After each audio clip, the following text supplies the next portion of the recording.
सो हमारा next topic है, I think topic का नाम क्या बेटा? Growth rates.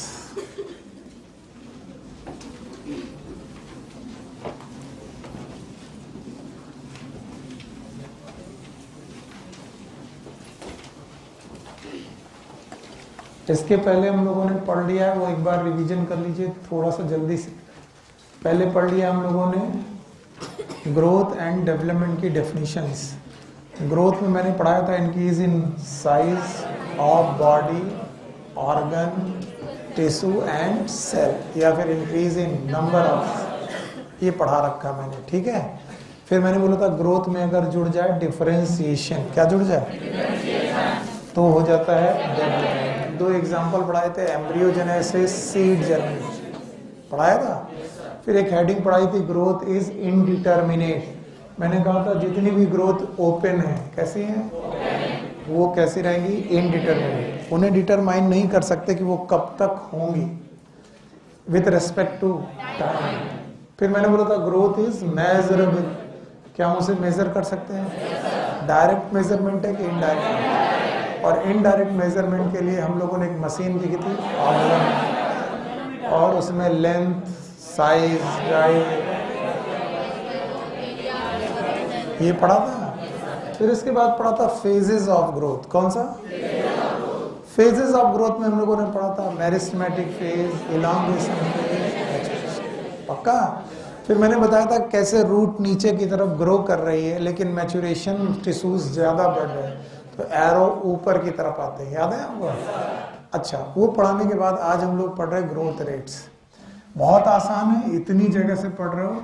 Whenever there is a rate, rate शब्द जब भी मिला जाए, it is describe with respect to time, with respect to time.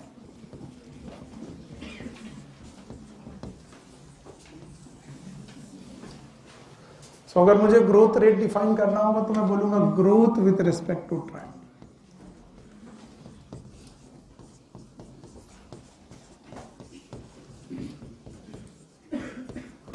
It is growth with respect to time. It is known as growth rates. One thing more, growth को define करने का कोई direct तरीका है नहीं, और मेरे पास क्या है? इनडायरेक्ट। तो indirect growth can be change in length, change in area, yes और no, change in volume, change in number, सुना है ना? तो भाई ग्रोथ को डायरेक्ट नहीं पढ़ सकते, तो हम कैसे पढ़ सकते हैं? Change in length, what is delta L? Delta A, पक्का। अब जरा इसको इस डेफिनेशन में चेंज करो, what is growth? It is change in length with respect to, if we are considering length, it is change in with respect to, change in with respect to time, change in number with respect. So growth can be anything that जो हम लोग indirect नाप रहे थे, क्या क्या नाप रहे थे? ड्राई वेट, फ्रेश वेट नाप रहे थे, ड्राई वेट नाप रहे थे, length, area, volume, size, number, surface area. तो ग्रोथ नापने का कोई एक तरीका एक है कि बहुत सारे? तो हम ग्रोथ को लंबाई से नाप सकते हैं। तो कल को मुझे बोला जाए व्हाट इज ग्रोथ, तो मैं कहूंगा ग्रोथ विद रेस्पेक्ट टू, और मैं यूं भी बोल सकता हूं it should be, it may be change in length with respect to time. ये ग्रोथ रेट है भाई, change in length with respect to time. Sir मेरा मन इससे नहीं बन रहा है, ठीक है, तो आप किससे लोगे? एरिया। तो what will the growth rate? Change in area with respect to time. Sir volume, change in volume with respect. Sir number, change in number with respect to time. Sir dry weight, change in dry weight with respect to time. Sir fresh weight, change in fresh weight with respect to time. Any parameter with respect to time, it is known as growth rate. It is denote bye are, denoted by R, small r, R. इसको हम लोग are से denote करते हैं। And natural growth में growth rate can be of two type. It can be of two types.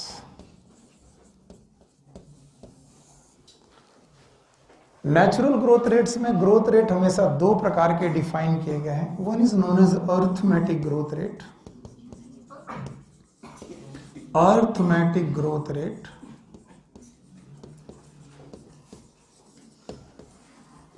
और दूसरा है जियोमेट्रिक ग्रोथ रेट।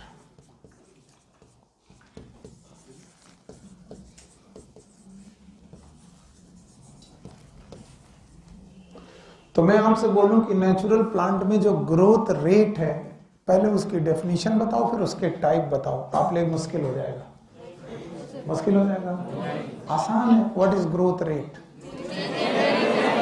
पहले तो ये डेफिनेशन बोलो, ये बोलोगे तो आपसे सही definition. It is a growth with respect. तो सर ग्रोथ को डिफाइन करने के तरीके एक है कि बहुत सारे। इट में भी change in length, change in area, change in volume, number, change in dry weight, change in fresh weight, change in size. So what should be the growth rate? It should be the change in length per unit time, change in area per unit time, change in volume per unit time, change in number per unit. तो R can be anything. जो parameter लोगे वही parameter में R define हो जाएगा।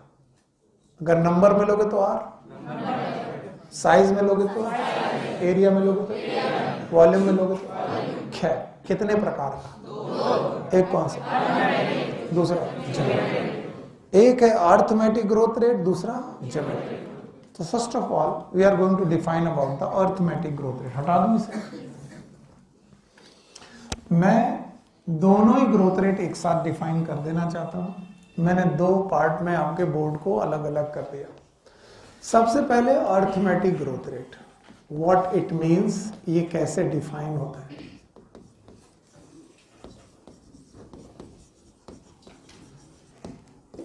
Arithmetic growth rate में मैं meristematic और मैचुरेशन को साथ साथ प्रोसेस मानता हूं। लिखना छोड़ो और ध्यान से बताओ कितनी फेजेस थी।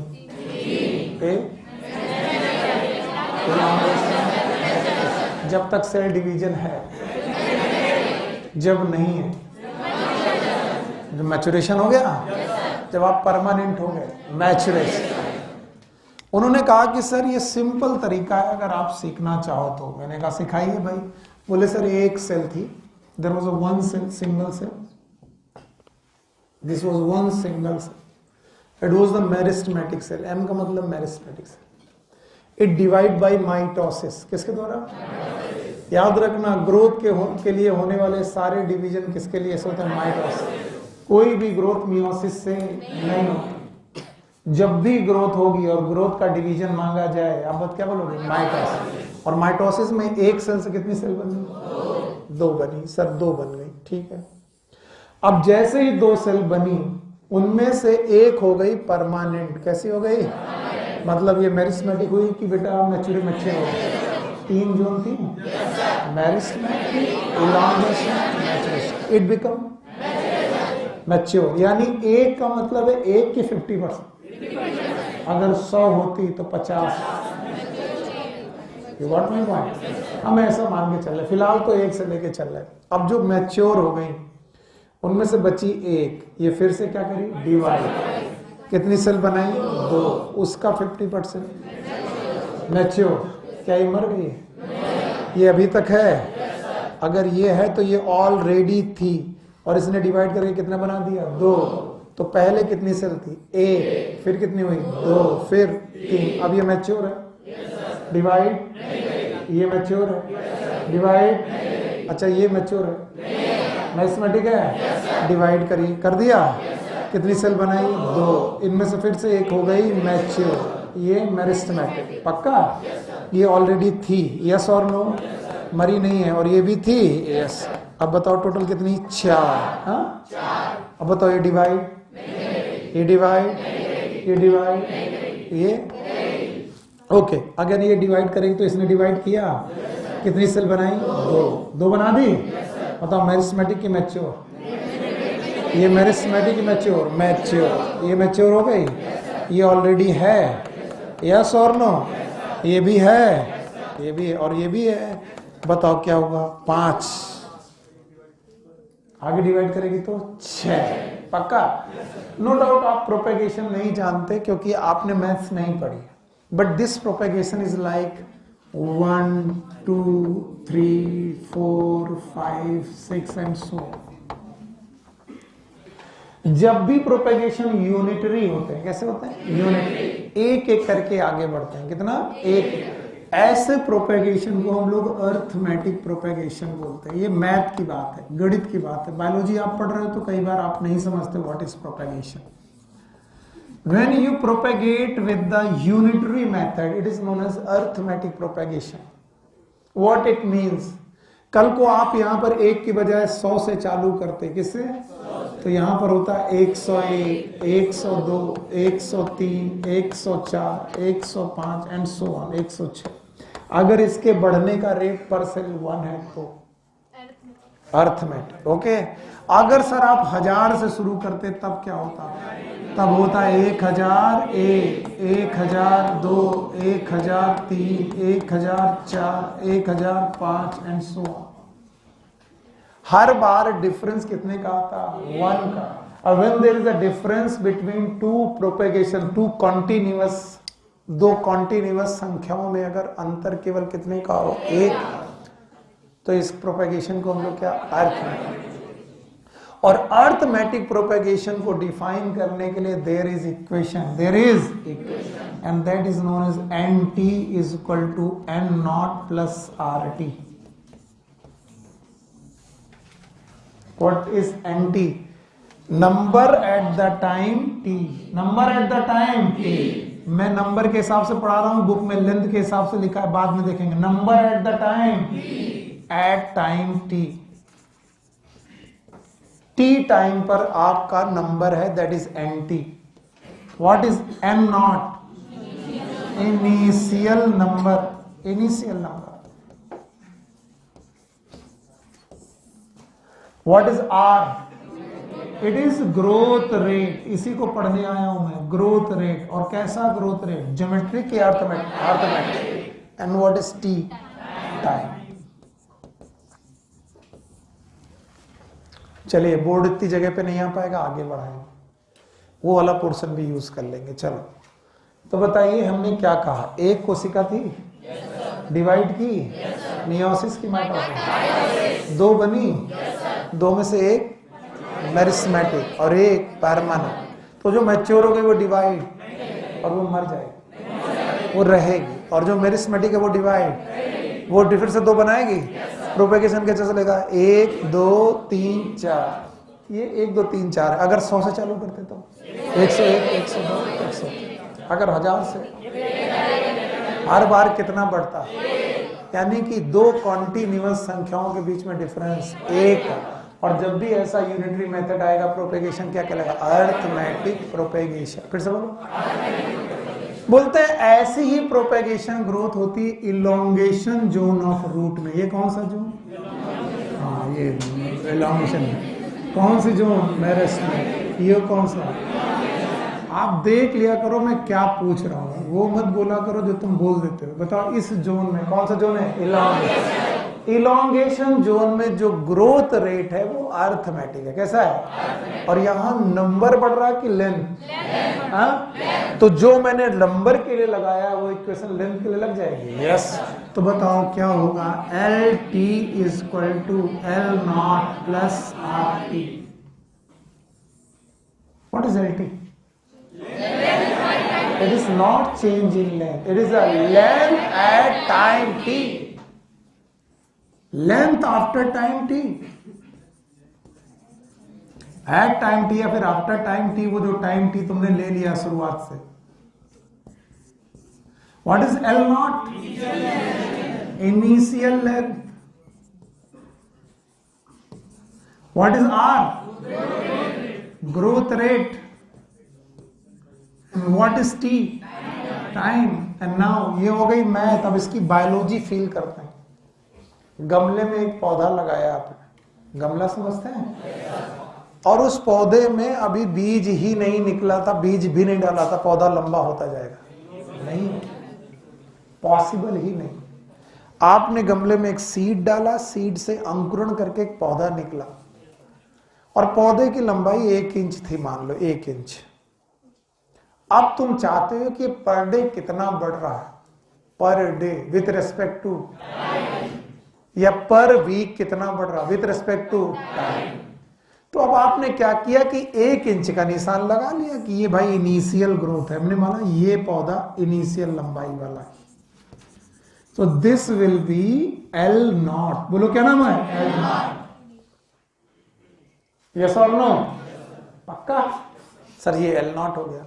अब मैं टाइम के साथ इस पौधे को बड़ा होता देख रहा हूं, तो किस रेट से बढ़ रहा, किस आर से बढ़ रहा, उसका फार्मूला ये है कि मान लीजिए कि 1 हफ्ते के बाद ये 1 मीटर का हो गया, तो मेरे लिए फाइनल बेटा लेंथ क्या होगी? 1 मीटर। फिर से बोलो, 1 मीटर।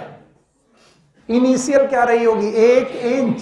क्या रही होगी? 1 इंच। और इंच को तुम सेंटीमीटर वगैरह में बदल लो या मीटर में बदल लो, और उसके बाद क्या रहा होगा? आर, वो निकाल रहे। और टाइम कितना? वी। समझ गए? और इस तरीके से तुम्हें लगेगा कि आपको ग्रोथ रेट मिल जाएगा। लेकिन जब आप ऐसा करोगे तो आपके सामने एक इक्वेशन बनेगी, and that equation will be y equal to c plus mx। अब मत पूछना कि सर ये क्या होता है, क्या ये स्ट्रेट लाइन इक्वेशन है? No sir. What is y means? क्या ये y एक्सिस है? What is C means? Intercept on Y. Intercept on Y axis. Very good. बड़ी मदद की आपने। What is M? Slope. That is tan theta. Yes or no? Yes, sir. What is X? X axis. X axis. और बोले अगर तुम इस equation को इस इक्वेशन के साथ कंपेयर करो तो Y की जगह LT, C की जगह M की जगह R, M की जगह और X की जगह E, यानी X एक्सिस पे अगर क्या हो और Y एक्सिस में क्या हो? लेंथ। तो अगर किसी ग्राफ में ये हटा दें, अगर किसी ग्राफ में X एक्सिस पर हो टाइम, क्या हो? और Y एक्सिस पे क्या हो? लेंथ। तो वो ओरिजिन से शुरू करने का मतलब है कि टाइम t इक्वल टू 0 में ग्रोथ 0 पॉसिबल नहीं है, क्योंकि हमें ग्रोथ तभी देखनी है जब इनिशियल कोई ग्रोथ हो। तो बताओ ओरिजिन से चालू होगी कि इंटरसेप्ट? और क्या वो स्ट्रेट लाइन जाएगा? No sir. तो बताइए इस ग्राफ में मैं आपसे पूछूंगा, ग्राफ बताइए, बताओ ये क्या होगा? LT की L0, ये क्या होगा? टाइम। क्या ये L होगा? और बताओ ये जो स्लोप होगी ये क्या होगा? R। पक्का? तो अगर मैं इस इक्वेशन में इसे मानूं तो ये what it will be? LT equal to L0 plus RT। चलो सब कुछ डिफाइन करो। What will be the LT? Length after time t। What is L0? What is R? Arithmetic की geometric? Arithmetic. What is T? यानी ये growth linear growth होगी, particular time में particular growth ही होगी। अगर ये 1 घंटे में 1 मीटर बढ़ता होगा तो अगले 1 घंटे में 1 मीटर, अगले 1 और घंटे 1 मीटर, अगले 1 घंटे में 1 मीटर। नहीं आया? यानी पर घंटे इसकी ग्रोथ यूनिटरी होगी। क्या होगी? यूनिटरी। अगर बेटा तुमने ये 1 इंच से चालू किया और अगर 1 घंटे में 1 मीटर बढ़ता है, लेट सपोज 1 घंटे में बढ़ता है, तो बताओ 3 घंटे बाद क्या होगा? 3 मीटर 1 इंच। पर अगर मान लीजिए तुमने इसको 1 मीटर से चालू किया, किससे किया? तब भी 3 मीटर ही बढ़ेगा 3 घंटे में। पक्का?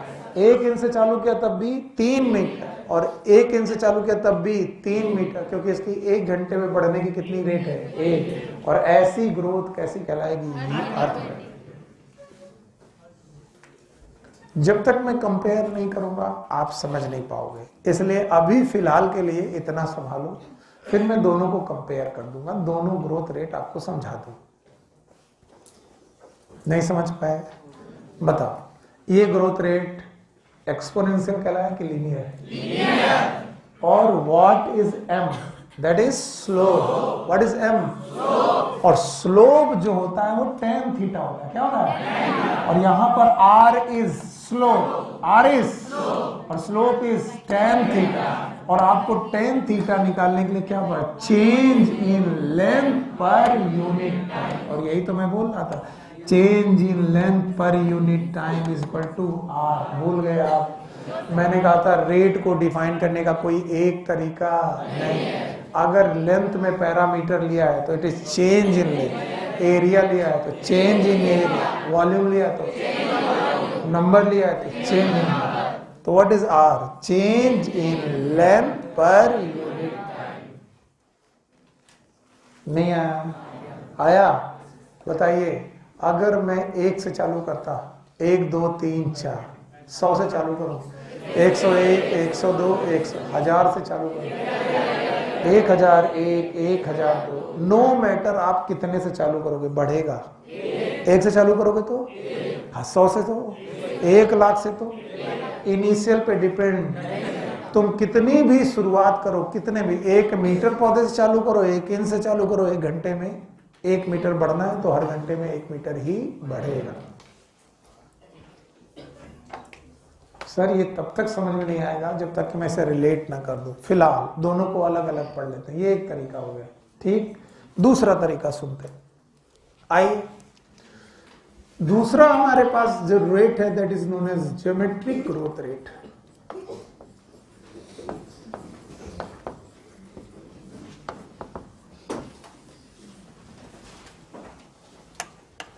It is known as geometric growth rate. और ज्योमेट्रिक ग्रोथ रेट को समझने का तरीका देखिए। बोलते मेरे पास एक सेल थी, that was the meristematic, it was a meristematic cell.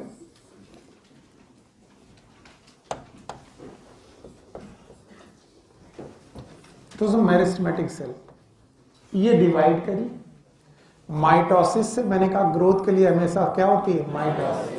और इसमें से कोई परमानेंट नहीं हुई, कोई भी परमानेंट। तो ये भी कैसी रही?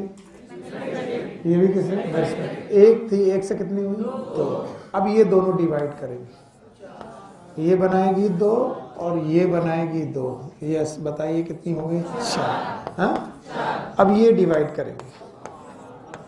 अब मुझे बताने की जरूरत नहीं है आप क्या सुनना चाह रहे हैं या फिर आप क्या जानते हैं, बता पाओगे? प्रोपेगेशन में क्या होगा? 1 से 2, 2 से 4, 4 से 8, आगे आगे 32।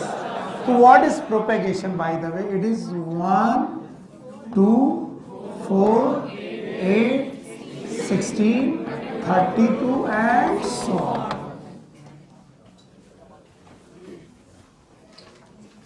मजे की बात क्या है कि अगर 1 से 2 होने में 1 घंटा लगा है, तो 2 से 4 होने पर भी 1 घंटा, 4 से 8 होने पर 1 घंटा, 8 से 16 होने पर 1 घंटा और 16 से 32 होने पर भी 1 घंटा। यानी हर पर्टिकुलर टाइम में क्या? अपने अमाउंट का डबल, इनिशियल अमाउंट का डबल। अमाउंट का डबल की इनिशियल अमाउंट। तो अगर आपने ये चालू किया होता 100 से, किससे? 100 से, तो अगली बार 200, अगली बार अगली बार और अगर आपने चालू किया होता 1000 से, 2000, 4000। अब जरा इसे कंपेयर करो, मुझे बताओ, कंपेयर करो जरा। यूनिटरी मेथड वाला जो ग्रोथ थी उसमें 1 से चालू करो तब भी 1 2, 100 से चालू करो 101 102। अगर बेटा 1000 से चालू करो 1001 1002, यानी बढ़ता कितना था? 1। यहाँ 1 बढ़ रहा कि इनिशियल का डबल? इनिशियल का डबल। और ऐसे प्रोपेगेशन जिसमें पर्टिकुलर टाइम है, किसमें? पर्टिकुलर टाइम में चीजें अपने अमाउंट का डबल हो जाती हैं, उस प्रोपेगेशन को हम लोग बोलते हैं geometric propagation. This propagation is known as geometric propagation, और ज्योमेट्रिक प्रोपेगेशन और also known as exponential propagation. और एक्सपोनेंशियल प्रोपेगेशन को डिफाइन करने के लिए we have equation known as nt is equal to n naught e to the power rt। Define करते हैं nt at number at time t। अभी मैं number के रेस्पेक्ट में डिफाइन कर रहा हूं, number at time t, and naught it is initial number. E is natural log base और exponential constant। natural log का बेस है ये या फिर exponential constant है। what is R? growth rate। बल्कि अब की बार growth rate जो है वो different है, वो था arithmetic, ये कैसा है? and this growth rate is also known as efficiency index। efficiency index। and what is t? time। it is known as nt is equal to n naught e to the power rt। और बोल रहे कि sir ज्यादातर natural growth geometric growth propagation, geometric propagation follow करती है और वो अपना साइज बढ़ाती है। क्या बढ़ाते हैं? लेंथ की साइज। साइज मतलब एरिया की वॉल्यूम, हाँ वॉल्यूम या फिर वेट, वॉल्यूम या फिर वेट। तो कहते हैं अगर मैं इसे वेट मान के चलूं, क्या मान के चलूं, तो सर क्या डेफिनेशन हो पाएगी, क्या इक्वेशन होगी? तो मैंने कहा weight at the time t is equal to w naught e to the power rt। आपने देखा टाइम अपना गड़बड़ कर दिया। मैंने क्या कहा, जब लंबाई बढ़ रही होती इलॉन्गेशन जोन पे तो वो कौन सा फॉलो करती है? अर्थमेटिक। और जब आप बॉडी का साइज बढ़ा रहे हो, क्या बढ़ा रहे हो? साइज मतलब वेट बढ़ रहा, वॉल्यूम बढ़ रहा। बॉडी का साइज बढ़ने का मतलब क्या बढ़ा? वेट और वॉल्यूम। तो जब आप वॉल्यूम बढ़ाते हो तो क्या आता है? wt is equal to w naught e to the power rt। what is wt? weight at the time t। what is w naught? what is e? what is r? what is t? yes। ये question मैंने पहले कहां पढ़ाई, क्या पढ़ाई थी? Logistic growth में बताया था। अच्छा, उसके पहले कौन सी ग्रोथ पढ़ी थी? एक्सपोनेंशियल ग्रोथ में नहीं पढ़ाई थी एक क्वेश्चन,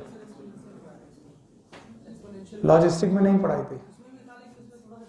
हमने कहा था कि ये क्वेश्चन दोबारा आएगी, उस दिन भी तुमने नहीं सुना, तो फिर आओ डंडा खाओ। तुम जैसे लोगों को नहीं छोड़ सकते, उठाओ डंडा। अब कोई बात नहीं सुन रहा, तुम लोग तो सुनो। करके आए जो होमवर्क दिया था? पक्का?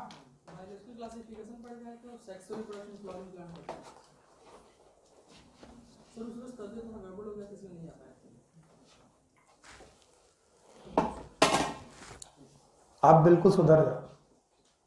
जो होमवर्क दें, जितने लोगों पे अपना बस चल सकता उनसे कहेंगे, बाकी भाड़ में जाए। अब बता देना तकलीफ हो तो कि सर हम नहीं कर पाएंगे, तो तुमको भी आउट करें। तब मैंने कहा था कि अगर मैं एक्सपोनेंशियल कांस्टेंट को कोई भी चेक न लगाऊं, क्या न लगाऊं? चेक। तो मेरे पास ग्राफ में एक तरफ होगा वेट, क्या होगा?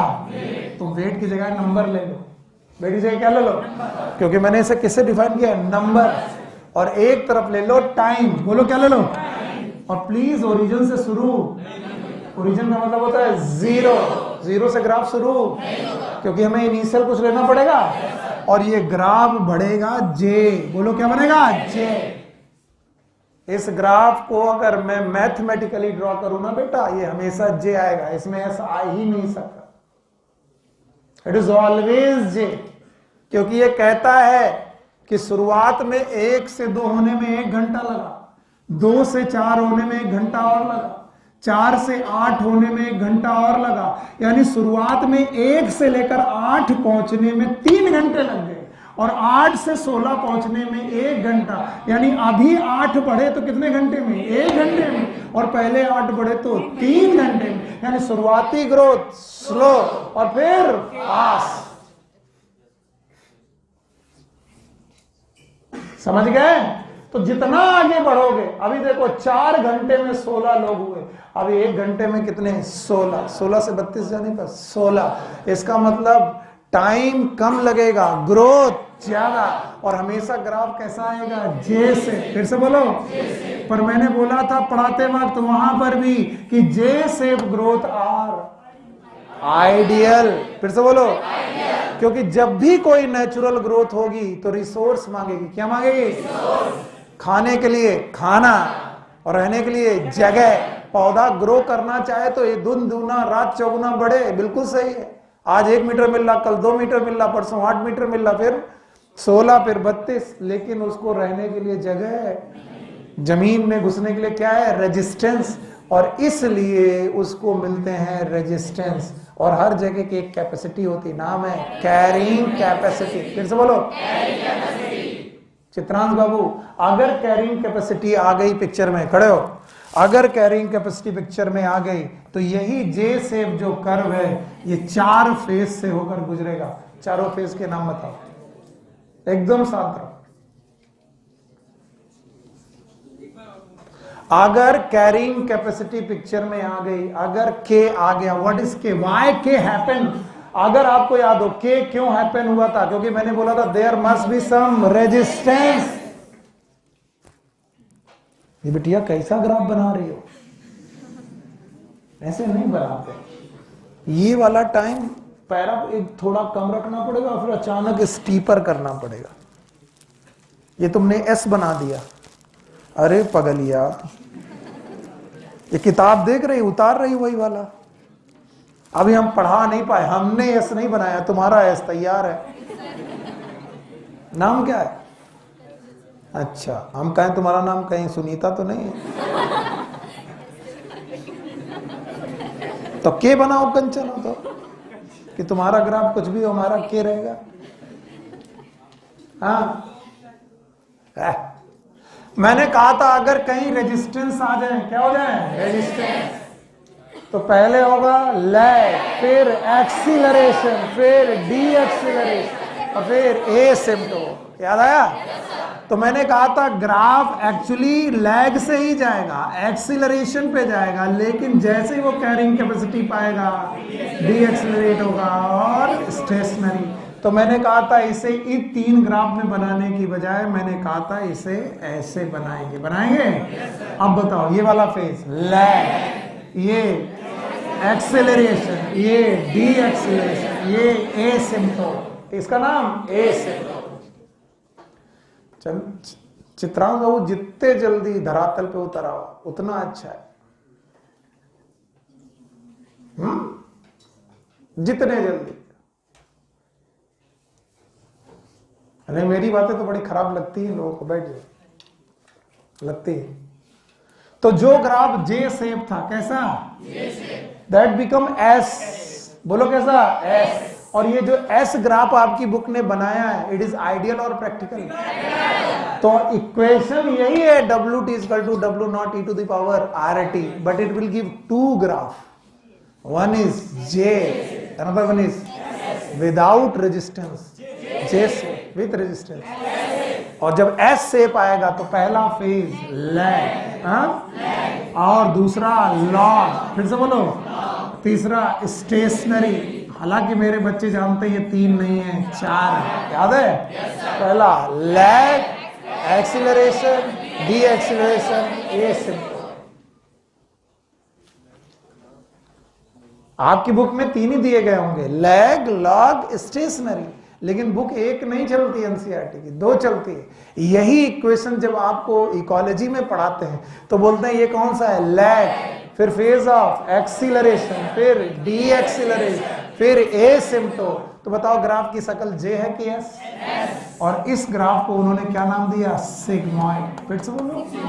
और ऐसा कहीं कोई अलग तरीके से मैं नहीं पढ़ा रहा, बात वही है। तो पहली फेज लैग, फिर स्टेशनरी। तो शुरुआत में ग्रोथ स्लो, फिर अचानक फास्ट, और फिर रुक जाए। अगर इसे देखना है तो अपने गेहूं के खेत में जाइए।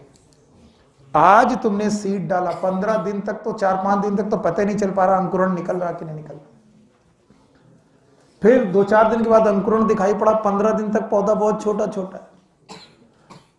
लगभग 1 महीना निकल गया, पौधा छोटा। अचानक अगले 1 महीने में पौधा लंबाई बहुत बढ़ाया, और फिर अगले 1 महीने में लंबाई मैक्सिमम लिया, 3 महीने तक आते आते उसी लंबाई पे रुक गया, फिर आगे बढ़ने वाला। तो पहली फेज, दूसरी, तीसरी स्टेशनरी, जिसको हम लोगों ने कितने तरीके से पढ़ा, 4। बोलो, acceleration, D acceleration.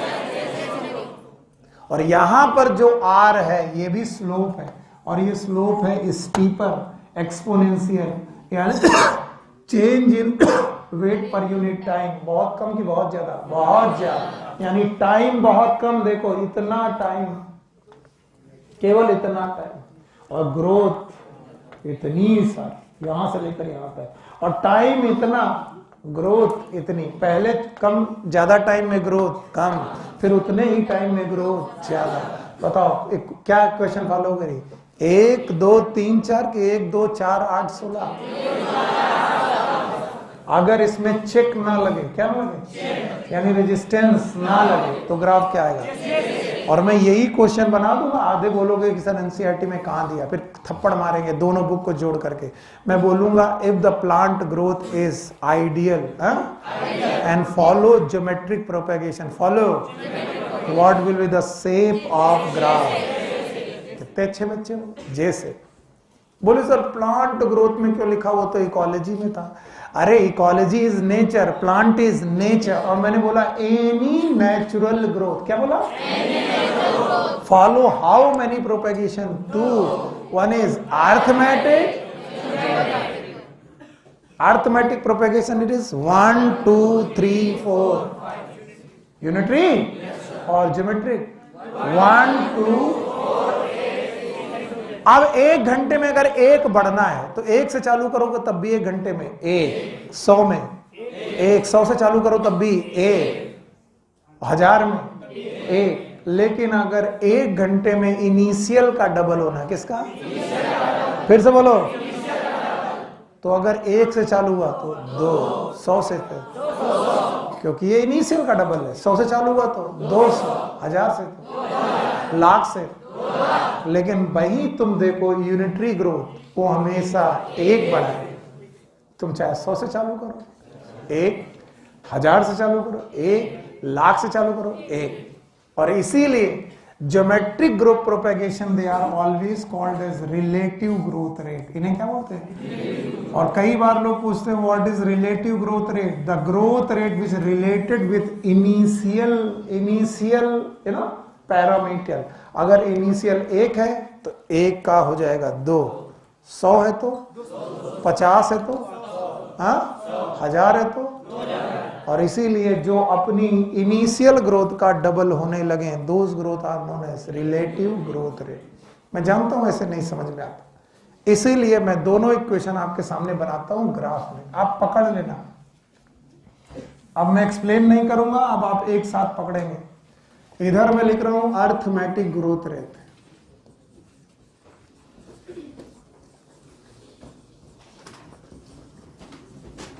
It is again R, पर इन दोनों आर में डिफरेंस है। दूसरा है geometric growth rate,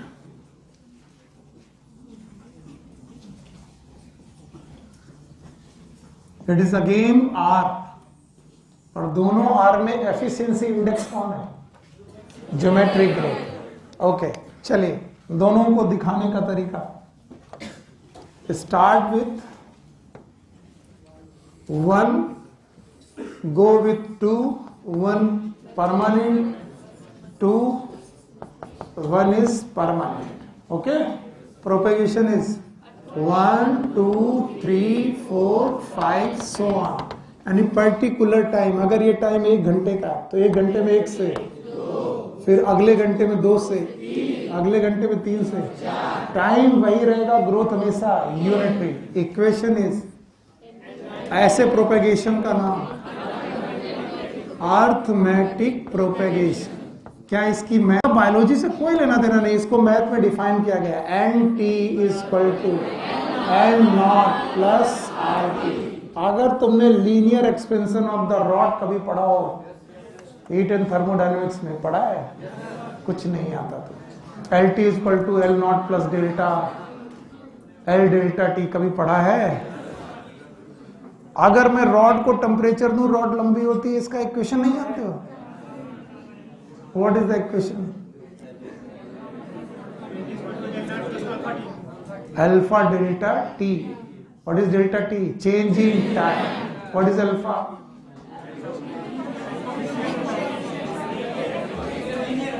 I am sorry, मैंने गलत चीज छेड़ दी, वो मेरा टॉपिक नहीं है, सॉरी। फिलहाल इधर आओ, N T is equal to N naught plus R T. What is N T? Number at the time T, at time T. What is N naught? Initial की final? Initial. What is R? Growth rate. What is T? बताइए, मैंने ऐसी growth आपको कहां दिखाई? Elongation zone. कौन सी zone? Elongation. वहां नंबर पढ़ रहा कि लेंथ? तो इसी इक्वेशन को क्या पढ़ाया गया? L T is equal to L naught plus R T. Yes और नो? अब आपका इसका ग्राफ खींचेंगे, y equal to C plus M X. इसको y equal to C plus M X से डिफाइन कर लीजिए। राजन तबीयत ठीक नहीं क्या बेटा?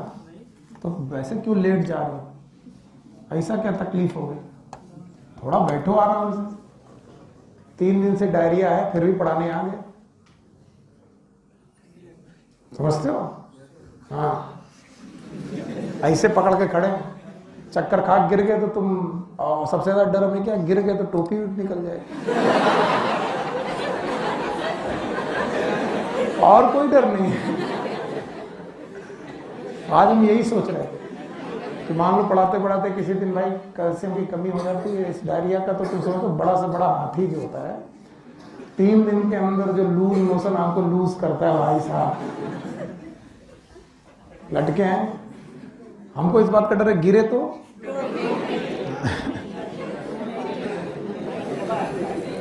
राजन देख रहे, चक्का है, खजाना है क्या? तो बताओ ये क्या है? टाइम। टाइम है, इधर क्या है? लेंथ। बताओ ये क्या है? L not. हाँ, तो क्या इधर लेंथ बढ़ रही है? टाइम बढ़ रहा है? What it is? R. Growth कैसी होगी? लीनियर। इसकी सबसे बढ़िया खूबी है जो मुझे लिखने में आती है, 1 2 3 4 100 101 102 1000 1001 1002। तुम किसी से भी शुरू करो, बढ़ेगा कितना? इनिशियल पे डिपेंड। 1 से चालू करोगे तब भी 1 बढ़ेगा, 100 से चालू करोगे तब भी 1, 1000 से चालू करोगे, अपने बढ़ने का रेट वो बढ़ाएगा घटाएगा नहीं। अभी देखो तुम, इस प्रोपेगेशन को मैं लिख रहा हूं यहां पर, जैसे यहां पर लिख रहा हूं मैं, वैसे ही हमें मालूम चला 1 सेल थी, 1 से 2 हुई, 2 से 4 हुई। आगे मैं नहीं बनाऊंगा, आपको मालूम है। बताओ क्या प्रोपेगेशन जाएगा? 1 से 2, 2 से 4, 4 से 8 पक्का? बताओ इस प्रोपेगेशन को क्या बोलते हैं? Geometric propagation. और मैंने बोला ज्योमेट्रिक प्रोपेगेशन का दूसरा नाम क्या बताया? एक्सपोनेंशियल। हाँ, और तुम समझ लो, चाहे लॉजिस्टिक ग्रोथ हो और चाहे both are the exponent geometric propagation, one with resistance, one without resistance. So both are exponential growth, दोनों की दोनों ग्रोथ एक्सपोनेंशियल ही है। अगर दोनों की दोनों ग्रोथ एक्सपोनेंशियल ही है तो इनका फॉर्मूला एक्सपोनेंशियल कांस्टेंट लगेगा, nt equal to n naught e to the power. Exponential आते ही एक्सपोनेंशियल कांस्टेंट आ जाएगा। What is e? Exponential constant. बोलो क्या होता है? एक्सपोनेंशियल। फिर मैंने बोला कि पौधों में एक्सपोनेंशियल ग्रोथ कहाँ मिलेगी, लेंथ में कि साइज में? हाँ, साइज। तो जो पौधे अपना ग्रोथ बढ़ाते हैं वो साइज में जब बढ़ाते हैं तो एक्सपोनेंशियल बढ़ाते हैं। तो साइज में वेट बढ़ता है, तो मैंने बोला WT equal to W naught e to the power. मैंने WE क्यों लिया? क्योंकि एनसीईआरटी ने W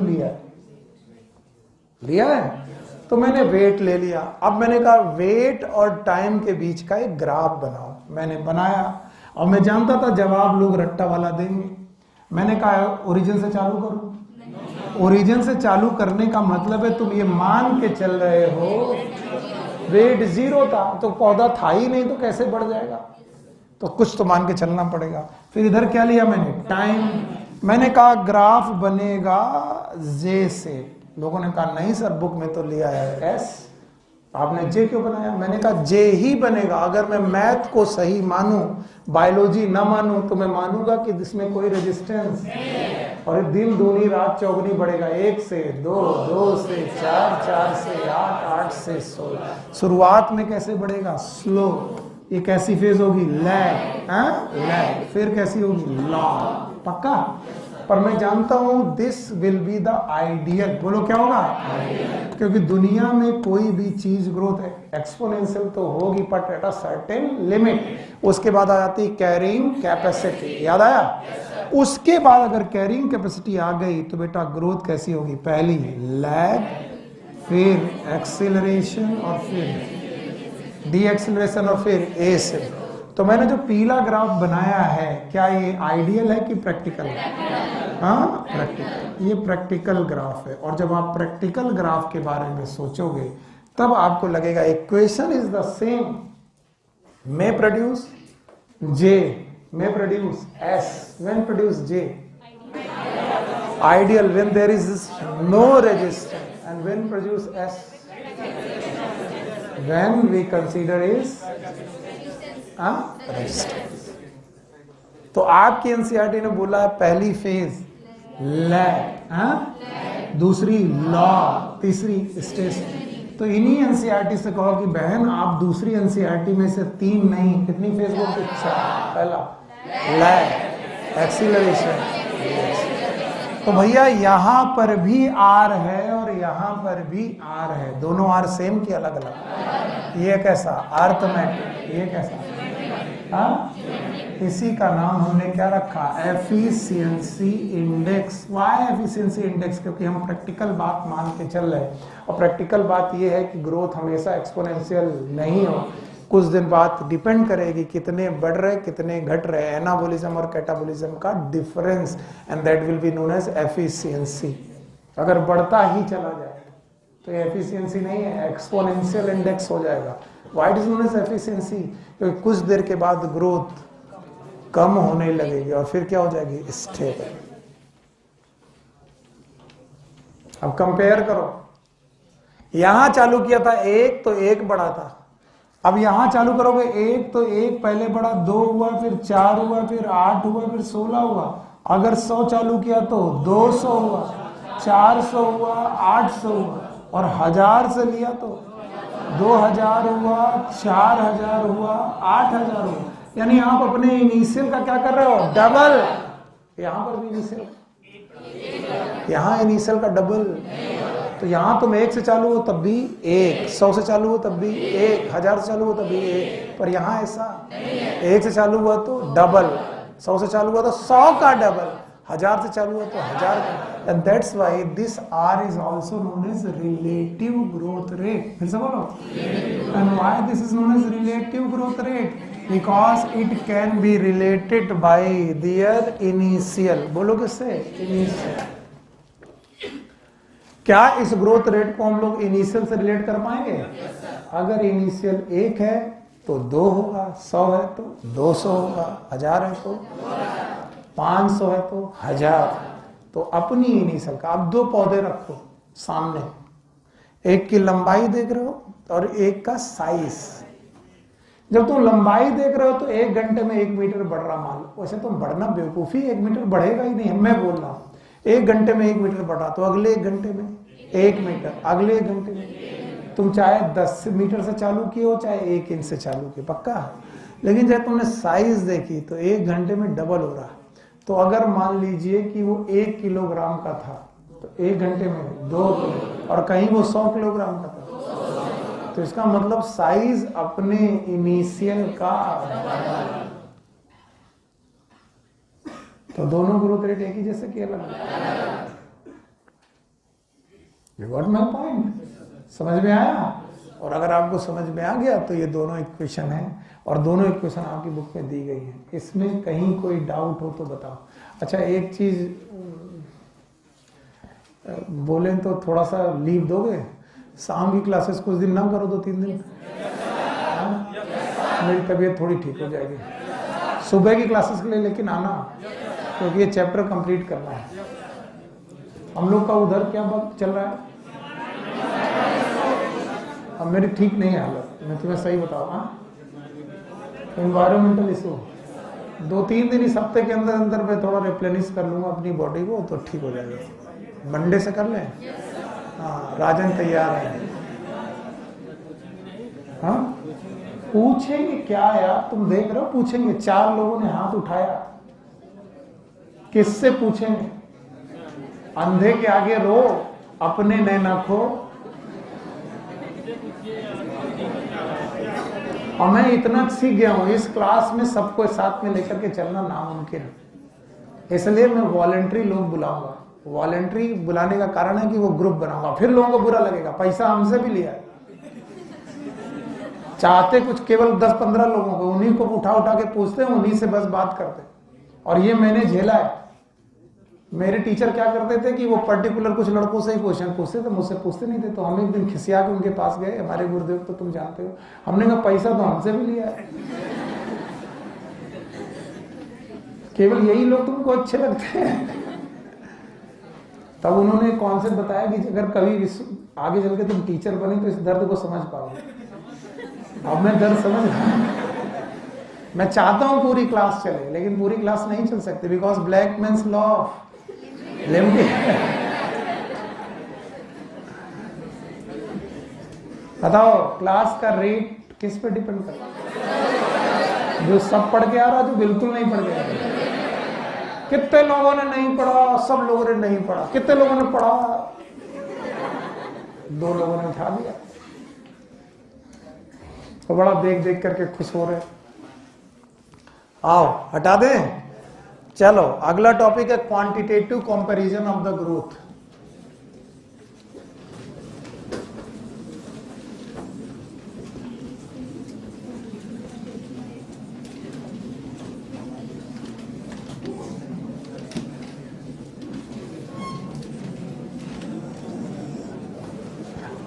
अभी जो मैंने तुम्हें पढ़ाया था, प्लीज टाइम मत देखें, बहुत टाइम है, 1 घंटा। ऐसा क्या तकलीफ है, समझ में नहीं आ रहा? अभी जो मैंने तुम्हें पढ़ाया था दैट वाज द ग्रोथ और ग्रोथ रेट। अभी मैं आपको क्वांटिटेटिव कंपैरिजन, क्वालिटेटिव की क्वांटिटेटिव, ये कोई हेडिंग नहीं है, एक paragraph. Quantitative comparison of growth सिखाने जा रहा हूं।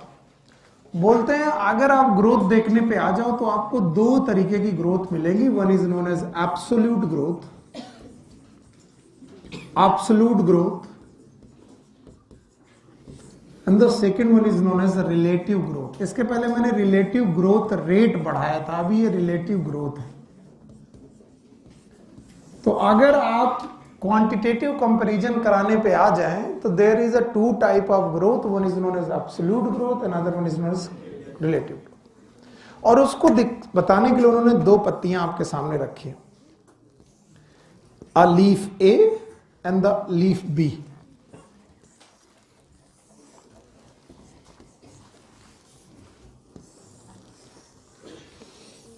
पेज टर्न कर लीजिएगा तो आपको समझ में आ जाएगा कि कहां पर बनी है। ये रही लीफ बी। और बोलते हैं लीफ का हमेशा जो ग्रोथ होती है वो सरफेस एरिया को देख करके होती है। तो चलिए अब हम लोग यहां बात करते हैं कि बोलते हैं कि सर इसका initial surface area 5 centimetre square था। It was the initial area that is A naught मैंने 5 सेंटीमीटर। और दूसरे का उन्होंने बोला कि सर इसका ए नॉट को ए नॉट लिया है तो चलो इसको भी ए नॉट ले लें, ए डैश नॉट ले लें, या फिर बी वाले का ले लें। चलो इसका इनिशियल एरिया था 50 सेंटीमीटर स्क्वायर। बताओ दोनों में कौन बड़ी, ए वाली कि बी वाली? ऑब्वियस है, ये छोटी है ये बड़ी। अब बोलते हैं कि जो तुम्हारी ए वाली सेल थी, दिस सेल, ये 5 सेंटीमीटर स्क्वायर की थी और इसमें 5 सेंटीमीटर स्क्वायर का और इंक्रीजमेंट हो गया, that is delta A 5 centimetre square. What is delta A? तो इनिशियल एरिया कितना था? 5 था। 5 में 5 जुड़ी तो ए टी इस कितना हो गया? 10 सेंटीमीटर स्क्वायर। अब आपको इसमें चेंज इन सरफेस एरिया कितना मिला? 5 सेंटीमीटर। बोले दूसरी लीफ भी लो, ले लेते हैं भाई।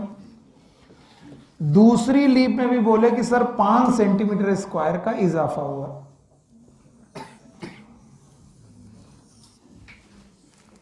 बोले इसका डेल्टा ए भी 5 सेंटीमीटर स्क्वायर है,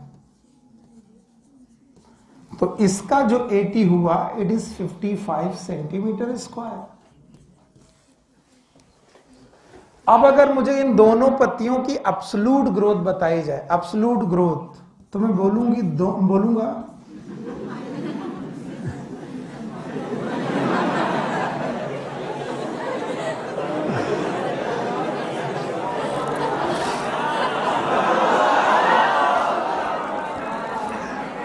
वाकई में अपने कंट्रोल में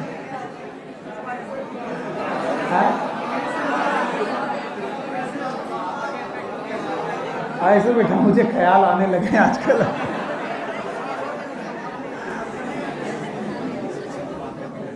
मैं बोलना चाह रहा था लीफ का ली आ गया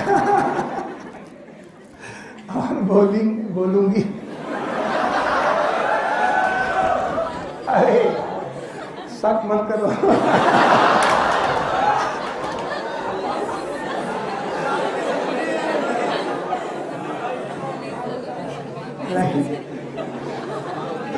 अच्छा, इसकी एब्सोल्यूट ग्रोथ कितनी है?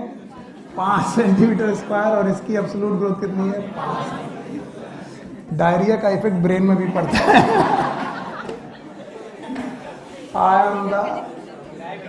मैं एक जीता जागता उदाहरण हूं।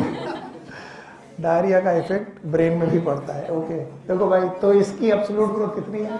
5 और इसकी भी। तो कोई भी बोलेगा दोनों की एब्सोल्यूट ग्रोथ इक्वल है। तुम भी 5 सेंटीमीटर स्क्वायर बड़ी हो और तुम भी 5 सेंटीमीटर स्क्वायर बड़ी, यानी तुम दोनों की ग्रोथ 5 सेंटीमीटर स्क्वायर एब्सोल्युटली हुई। लेकिन अगर मैं पूछने लगूं रिलेटिव ग्रोथ, कौन सा growth? Relative growth. Relative growth is always related with the initial, एकदम साफ। And this relative growth can be called as percentage growth. अगर मुझे अपने आप को सही ढंग से समझाना है तो, अगर मैं अपने हिसाब से सही ढंग से समझना चाहता हूं तो it is known as percentage growth and that can be related with the initial parameter. अब इनिशियल पैरामीटर से रिलेट करोगे तो परसेंटेज ग्रोथ हो सकती है। तो जो ए सेल थी, ए, उसका परसेंटेज ग्रोथ निकालते हैं। It is change in area upon initial area into 100, that's it. ये निकालो। जब मैं ये निकालूंगा तो मुझे मिलेगा 5 सेंटीमीटर स्क्वायर ग्रो किया था, इनिशियल भी कितना था? 5। तो मुझे मिलेगा 100% ग्रोथ। कैसी ग्रोथ? 100%। यानी छोटी वाली पत्ती में ग्रोथ कितनी हुई है? 100%। वही मैं बी वाला उठाऊंगा। जब मैं बी वाला उठाऊंगा, again it is delta A upon A not into 100। अब मैं उठाऊंगा तो बोलूंगा 5/50 इंटू 100। कितना परसेंट? 10%। मैं ये भी कर सकता था, लेकिन मुझे कॉम्प्लेक्स करना था। 5 दूनी 10, ताकि लगे कैलकुलेशन कर रहे। तो बताइए बी वाले में कितना ग्रोथ हुआ? 10%। अगर मैं पूछने पे आ जाऊं कि दोनों की एब्सोल्यूट ग्रोथ इक्वल क्या अनइक्वल? इक्वल। पर दोनों की रिलेटिव ग्रोथ, तो आपकी बुक आपसे पूछती है, मैं नहीं पूछता हूं, कि बताइए अगर रिलेटिव ग्रोथ पूछी जाए तो ज्यादा किसमें हुई? छोटी वाली पत्ती में कि बड़ी? छोटी।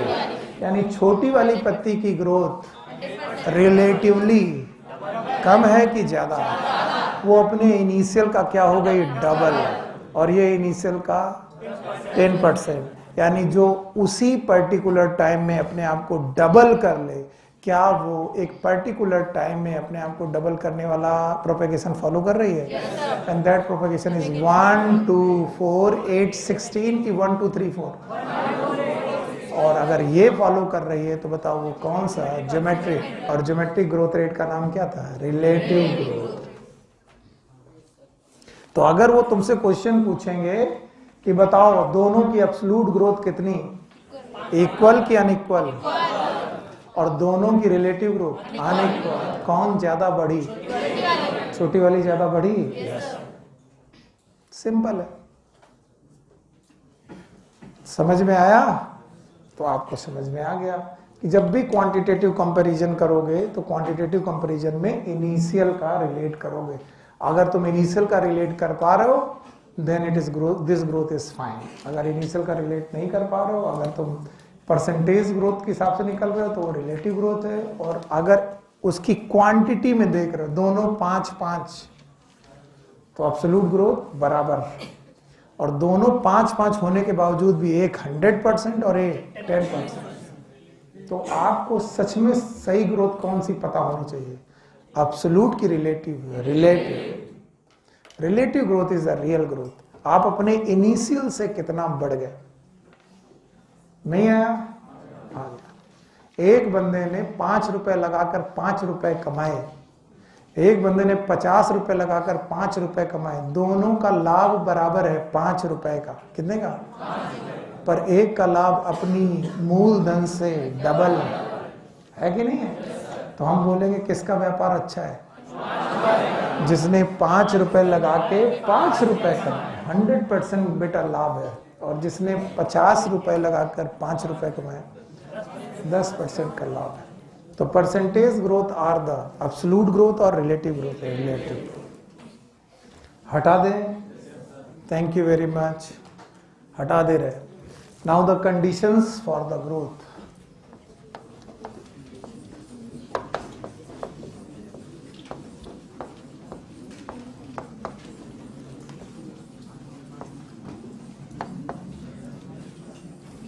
एकदम शांत। Conditions for the growth are the factors. Conditions, they are the factors which are responsible for growth.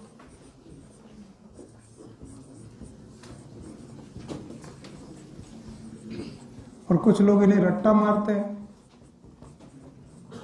कुछ बच्चे होते हैं जो कहते हैं कि सर हम इसे करा के देख लेते हैं। मैंने कहा बेटा ये सीड लो, सूखा सीड, इस पे पानी डालो और फिर इसको अंकुरित होने दो और इसकी ग्रोथ देखो। और तुम देखो इसे इस ग्रोथ के दौरान किन किन चीजों की जरूरत हुई। तो तुम मुझे बताओ क्या क्या जरूरत हुई। तो वो बोलेगा सर पहली चीज तो वाटर है, दूसरा सर ऑक्सीजन, तीसरा सर न्यूट्रिएंट। बोलो क्या? अगर बेटा इस सीड में न्यूट्रिएंट ना होता, बताओ सीड ग्रो करता कि नहीं? अगर बेटा इस सॉइल में मिनरल ना होते, अरे अगर इस सॉइल में मिनरल ना होते, बंजर भूमि होती, ग्रो करता कि नहीं करता? तो मिनरल न्यूट्रिएंट दो प्रकार के, एक ऑर्गेनिक और एक इनऑर्गेनिक। ऑर्गेनिक वाला पौधा खुद लिए बैठा है, इनऑर्गेनिक सॉइल्स। इसके अलावा आपको चाहिए लाइट, क्या चाहिए? और चाहिए टेम्परेचर, बोलो क्या चाहिए? और बेटा चाहिए ग्रेविटी, क्या चाहिए? कुछ लोग बोलेंगे हैं ये क्या बात बोल रहे हो? यस, रूट हमेशा ग्रेविटी की तरफ और स्टेम हमेशा ग्रेविटी के अगेंस्ट। पहले फैक्टर लिखो, बताओ कौन कौन से? Water, oxygen, nutrient, light, temperature. ये सारी कंडीशंस हैं जो आपके लिए ग्रोथ करके देंगी, जो आपको ग्रोथ के लिए रिस्पॉन्सिबल बनाएंगी। अगर आपको ग्रोथ करना है तो क्या क्या चाहिए? कंचन बेटा आप छोड़ दो, अब पत्ती देखना छोड़ दो, अब इधर देखो। अभी तक तुम पत्ती ही में पड़ी हो। बताओ कौन कौन से फैक्टर?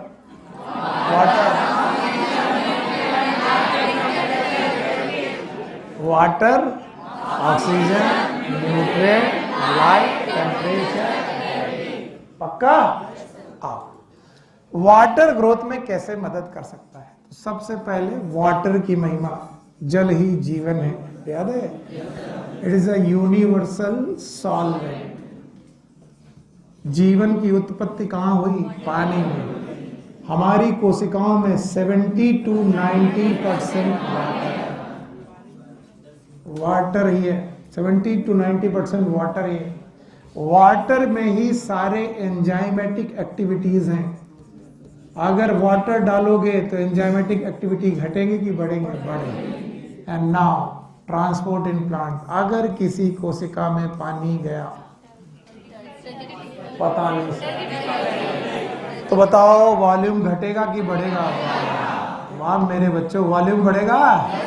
वॉल्यूम बढ़ेगा तो टर्गर प्रेशर बढ़ेगा, बढ़ेगा तो टर्जिडिटी घटेगी, और टर्जिडिटी बढ़ी तो सेल सिकुड़ेगी कि फैलेगी? सेल में आएंगे एक्सटेंशन, फिर से बोलो। और इस एक्सटेंशन को ऑक्यूपाई करने के लिए वैक्यूल बनना चालू होगा। क्या? वैक्यूल साइज बढ़ाएगा, और जैसे जैसे वैक्यूल साइज बढ़ाएगा सेल होगी इलॉन्गेट। बोलो, इलॉन्गेशन वाली कोशिकाएं याद हैं? इलॉन्गेशन वाली कोशिकाओं में क्या चालू हो गया था? वैक्यूलेशन। और अगर कोई इलॉन्गेट हुआ तो ग्रोथ लंबाई में बढ़ेगी कि चौड़ाई में? लंबाई। बताओ कितनी फेजेस थी कोशिकाओं की? 3। वन इज मेरिस्टेमेटिक, दूसरा इलॉन्गेशन, तीसरा मैचुरेशन। तो बताओ कोशिकाएं इलॉन्गेट क्यों हो रही थी? क्योंकि वैक्यूल का साइज बढ़ रहा था। और वैक्यूल का साइज क्यों बढ़ रहा था? क्योंकि एंडोऑस्मोसिस हो रही थी। क्या हो रही थी? एंडोऑस्मोसिस हो रही, तो पानी घट रहा था कि बढ़ रहा था? पानी अंदर ना आता, एंडोऑस्मोसिस ना होती, वैक्यूल का साइज ना बढ़ता, सेल लंबाई में नहीं बढ़ती, टर्जिडिटी नहीं बढ़ती। तो अगर आपको सेल इलॉन्गेट या इनलार्ज करनी है, वाटर की जरूरत है। तो बोले सर ऑक्सीजन की क्या जरूरत है? बोले पागलवा, अगर ऑक्सीजन ना होती तो रेस्पायरेशन होता? बताओ रेस्पायरेशन कितने प्रकार के? 2। एक कौन? एरोबिक, दूसरा और हाइयर प्लांट आर एनारोबिक की एरोबिक? एरोबिक। और अगर रेस्पायरेशन ना होता तो एटीपी ना बनता। भूल गए होंगे एटीपी बनते हैं? बनता है। एक ग्लूकोज से या तो 36 या तो 38, याद आया? और अगर फर्मेंटेशन हो गया तो 2। कुछ कैलकुलेशन याद है? कैलकुलेशन करके मजा आया था? और कोई भटकती आत्मा आ जाए तो सिखा दोगे? एक बार सिखा। तो बताओ अगर रेस्पायरेशन होगा तो क्या मिलेगी? एटीपी। और एटीपी से क्या मिलेगा? एनर्जी। और ये एनर्जी आपकी ग्रोथ के लिए जरूरी है। यस। और न्यूट्रिएंट की महिमा कौन नहीं जानता? न्यूट्रिएंट 2 प्रकार के, एक मैक्रो और एक माइक्रो। कौन पी के मग से? का मैक्रो। फेकू मंजन मालिबोरो निकिल कोलो, याद है? बेनिफिशियल याद है? नाकाम कोशिश, सोडियम, कोबाल्ट, सिलिकॉन, सेलेनियम। इसके अलावा कार्बोहाइड्रेट, प्रोटीन, फैट। ये सब न्यूट्रिएंट चाहिए। फिर बोलते हैं सर लाइट, अरे यार लाइट ना हो, फोटोसिंथेसिस, फोटो पीरियोडिज्म, टेम्परेचर ना हो तो एंजाइम की एक्टिविटी ना, जर्मिनेशन, और ग्रेविटी डिफाइन करेगी कि रूट नीचे जाएगी, स्टेम। तो इतने फैक्टर रट्टा मार के बताओ। Water, oxygen, nutrient, light, temperature, पक्का? अच्छा बताओ हमारे चैप्टर का नाम क्या है? तो क्या हमें प्लांट में दो चीजें पढ़नी है? एक क्या? और अच्छा बिना बुक देखे बताओ, अगर ग्रोथ में क्या जोड़ दिया जाएगा? ग्रोथ में क्या जोड़ दिया जाएगा? डेवलपमेंट। तो क्या हो जाएगा? अगर मैं कहूँ ग्रोथ खत्म हो गई और डेवलपमेंट पढ़ना है, ग्रोथ और डेवलपमेंट पढ़ना है, इनके बीच में डिफरेंस, तो हमारा नेक्स्ट टॉपिक क्या होगा? डिफरेंस। बुक देखो, इससे बढ़िया तो किताब ही नहीं है। कोई किताब ही नहीं है सौरभ बाबू। कह रही भैया हमारे चैप्टर का नाम है ग्रोथ एंड डेवलपमेंट, और ग्रोथ में जब तक डिफरेंशिएशन ना जोड़ो तब तक डेवलपमेंट। तो ग्रोथ हमने अभी अभी खत्म कर दी है, खत्म हो गई ग्रोथ, और डेवलपमेंट पढ़ाना है तो उसके पहले क्या चाहिए? डिफरेंशिएशन। और डिफरेंशिएशन पढ़ने के लिए हमको चाहिए एनाटॉमी का नॉलेज, और एनाटॉमी हमको आती है। आती है? वो कह रहा सर पता नहीं आती कि नहीं आती। हाँ ना ब्लैक, हाँ एनाटॉमी आती है, पढ़े हो? ओके। प्राइमरी मेरिस्टेमेटिक टिश्यू के नाम बताओगे? प्राइमरी, ऐसे मैं पूछ रहा हूं, मैं पढ़ा नहीं रहा हूं, ऐसे पूछ रहा हूं। प्राइमरी मेरिस्टेम के example? Very good. Lateral meristem,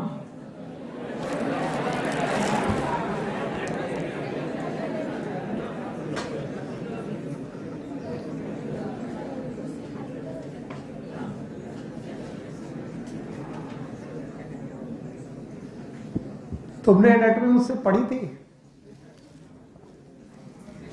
exam इस साल नहीं देना, अगले साल देना।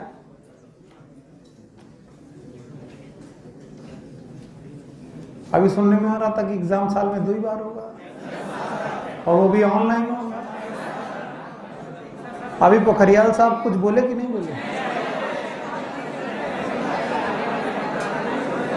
बैठो।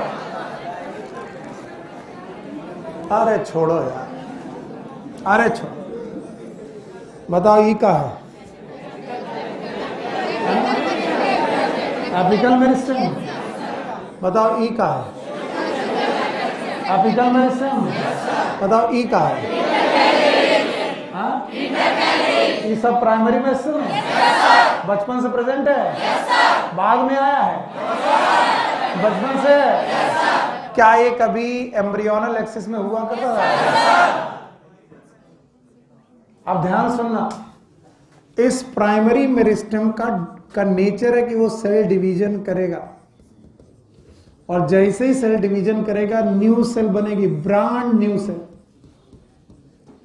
एकदम सही। अब इस नई सेल में मॉडिफिकेशन होंगे। क्या होंगे? मॉडिफिकेशन।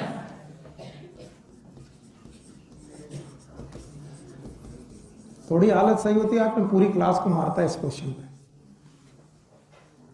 क्या होगा? और ये मॉडिफिकेशन उसकी सेल में होते। कहां पर होते हैं? सेल की वॉल में। कहां पर? और साइटोप्लाज्म में। किसमें? साइटोप्लाज्म। तो सेल वॉल और साइटोप्लाज्म में मॉडिफिकेशन होते।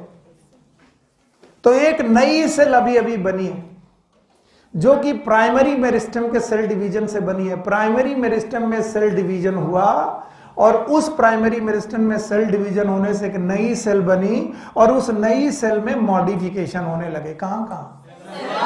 और साइटोप्लाज्म में कुछ मॉडिफिकेशन तुम्हें सुनाता हूं, सुनो पहले। वैक्यूल बनने लगा, मॉडिफिकेशन। सेल वॉल में डिपॉजिट होने लगा, मॉडिफिकेशन। तो सेकेंडरी डिपोजिशन इज मॉडिफिकेशन। और उसकी वजह से ये कोशिका हो गई परमानेंट। कैसी हो गई?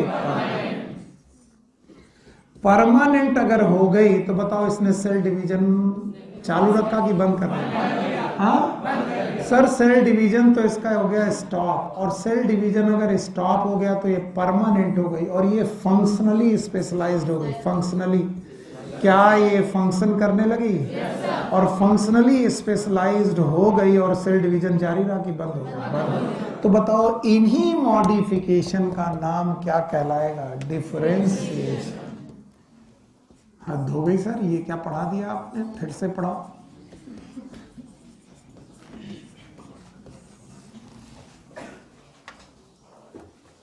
Differentiation is known as any modification, मेरे साथ बोलो, in the cell wall and in cytoplasm of newly formed cell, बोलो क्या?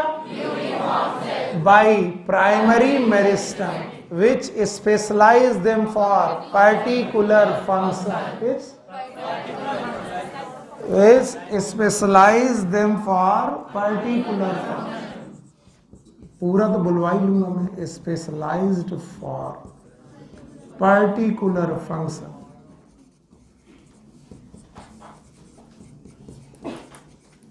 and make them and cell division stop is known as differentiation। Sir नहीं आया, फिर से बोलो। कोशिका की वाल में कोई भी बदलाव या उसके साइटोप्लाज्म में कोई भी बदलाव, इसको मारो गोली। कोशिका की वॉल में कोई बदलाव हो जाए या फिर उसके साइटोप्लाज्म में कोई बदलाव हो जाए जिससे कोशिका किसी पर्टिकुलर काम करने के लिए स्पेशलाइज्ड हो जाए। क्या करने के लिए? पर्टिकुलर काम करने के लिए स्पेशलाइज्ड हो जाए और परमानेंट हो जाए। क्या हो जाए?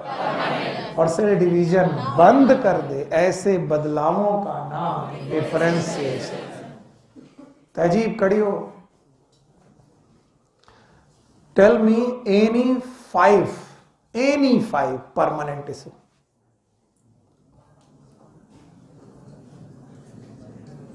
Name them. पढ़ना लिखना बंद, यही कर रही हो? जैसे जैसे एग्जाम आएगा वैसे वैसे पढ़ना लिखना बंद।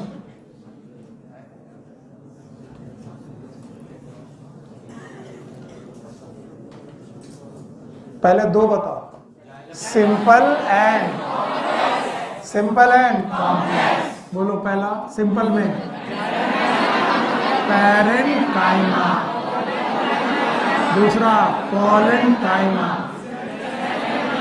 तीसरा स्क्लेरेन्काइमा। सिंपल निपट लिए? सिंपल सिंपल कितने प्रकार के? 2 3। बोलो कौन? Parenchyma, collenchyma, sclerenchyma. कॉम्प्लेक्स है कितने? 2। एक कौन? जाइलम कितने? 4। फ्लोएम कितने? 4। याद है? बोलो वेसल। चलो बताते हैं। इट इज वेसल, ट्रैकील, इधर बोलो sieve tube, companion cell, parenchyma, स्क्लेरम। अब सुनो इसको, कोई भी नई सेल पैरेन्काइमा बन जाए, ये क्या है? कोई भी नई सेल कोलेन्काइमा बन जाए, क्या है? स्क्लेरेन्काइमा बन जाए। जाइलम का vessel, tracheid, parenchyma, sclerenchyma, sieve tube, कुछ भी बन जाए, बस क्या करना बंद कर दे? Cell division. और क्या हो जाए? Specialize for particular. अभी तभी बैठा लूंगा जब तुम सबके फंक्शन बताओगे। पैरेन्काइमा के फंक्शन। चुप रहो। तुमने एनाटॉमी पढ़ी थी मुझसे कि नहीं? तो फिर क्यों डांट खा रही? नहीं पढ़ी? बैठो। हाँ मेघा जी खड़ी हुई है। हाँ बताएं। पैरेन्काइमा के फंक्शन? स्टोरेज, फोटोसिंथेसिस, चलो भाई, स्टोरेज, फोटोसिंथेसिस, सिक्रीशन, बोलो। Storage, photosynthesis, support, water and mineral, food and organics. यानी हर permanent tissue is specialised for particular function. First thing, it is specialized for particular function. It is specialized, it will not perform cell division. अब जब आप घर जाओगे तो आपके घर में क्या क्वेश्चन मिलेगा एनसीईआरटी में?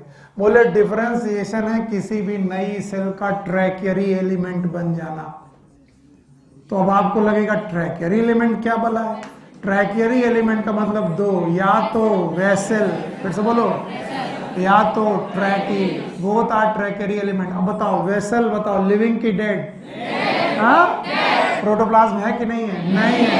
बताओ यहाँ सेकेंडरी डिपोजिशन है? बताओ लिग्निन है? सेलुलोज है? लिग्नो सेलुलोज, रेजिड की बेटा शॉर्ट, रेजिड। साइटोप्लाज्म है कि नहीं है? नहीं है। तो क्या इसकी सेल वॉल में भी चेंज है? साइटोप्लाज्म में भी चेंज है। और वेसल लिविंग है कि डेड है? डेड। और क्या ये पर्टिकुलर फंक्शन कर रहा है? और क्या इसका सेल डिवीजन खत्म हो गया है?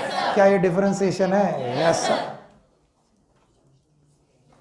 जब घर जाओगे तो डिफरेंशिएशन ऐसे लिखा मिलेगा, डिफरेंशिएशन लिखेगा, डिफरेंशिएशन में कोई नई सेल जो होती है वो वेसल बन जाती है। अरे वेसल का है, पैरेन्काइमा बन गई तब भी डिफरेंशिएशन है, कोलेनकाइमा बन गई तब भी डिफरेंस, स्क्लेरेनकाइमा बन गई तब भी डिफरेंशिएशन, जाइलम बन गई तब भी डिफरेंशिएशन, फ्लोएम बन गई तब भी डिफरेंशिएशन। एनी हाउ आप कोई ऐसा मॉडिफिकेशन कर दे, कहां कर दे? या तो कहां कर दें? सेल वाला, या तो ताकि नई सेल डिवीजन करना भूल जाए और एक पर्टिकुलर फंक्शन करना चालू कर दे। वैसे तो नई सेल जो मेरिस्मेटिक सेल होती है उनको केवल एक ही काम आता है, सेल डिवीजन। पहले तो वो क्या भूलें, और डिवीजन भूलने के बाद क्या करने लगे? कोई पर्टिकुलर फंक्शन। पैरेन्काइमा का कोई पर्टिकुलर फंक्शन है? कोलेनकाइमा का, स्क्लेरेनकाइमा का, जाइलम का, फ्लोएम का, नई सेल का जाइलम बन जाना, इट इज डिफरेंशिएशन। नहीं है डिफरेंशिएशन। नई सेल का कोलेनकाइमा बन जाए, डिफरेंशिएशन। अब मुझे डेफिनेशन चाहिए, ये ऐसे लिखी रहेगी नहीं तो। What is differentiation? Any modification या फिर change, any change in cell wall और cytoplasm of newly form cell from primary meristem which make them specialized for particular function and also make them permanent। देख दिया? That is known as differentiation। अब ध्यान सुनो, कुछ differentiation ऐसे हैं जो वापस कभी नहीं लौट सकते। जैसे तुम वेसल बन गए तो डेड हो गए, अब वापस नहीं लौट सकते। ट्रैकीड बन गए तो डेड हो गए, वापस नहीं लौट सकते। स्क्लेरेनकाइमा बन गए तो डेड हो गए, स्क्लेरेनकाइमा बन गए तो डेड हो गए। लेकिन there are some tissues which are living but permanent. जैसे क्या? पैरेन्काइमा, कोलेनकाइमा, स्क्लेरेनकाइमा डेड है। कौन? पैरेन्काइमा, और उसमें भी पैरेन्काइमा, उसमें भी गॉट इट? मैं एक डायग्राम का सहारा लूंगा। अगर तुम्हें एनाटॉमी थोड़ी सी याद होगी तो तुम काम कर जाओगे, नहीं तो तुम मरोगे। अगर ये स्टेम है और ये हम वेस्कुलर बंडल की बात कर रहे हैं, एकदम शांत रहिए। और ये वेस्कुलर कैम्बियम है। कैसी कैम्बियम है? Vascular, intrafascicular cambium. जवाब चाहिए मुझे। ये था एपिडर्मिस, बोलो क्या? फिर हाइपोडर्मिस के बाद कॉर्टेक्स, फिर एंडोडर्मिस, फिर पेरिसाइकल। पक्का?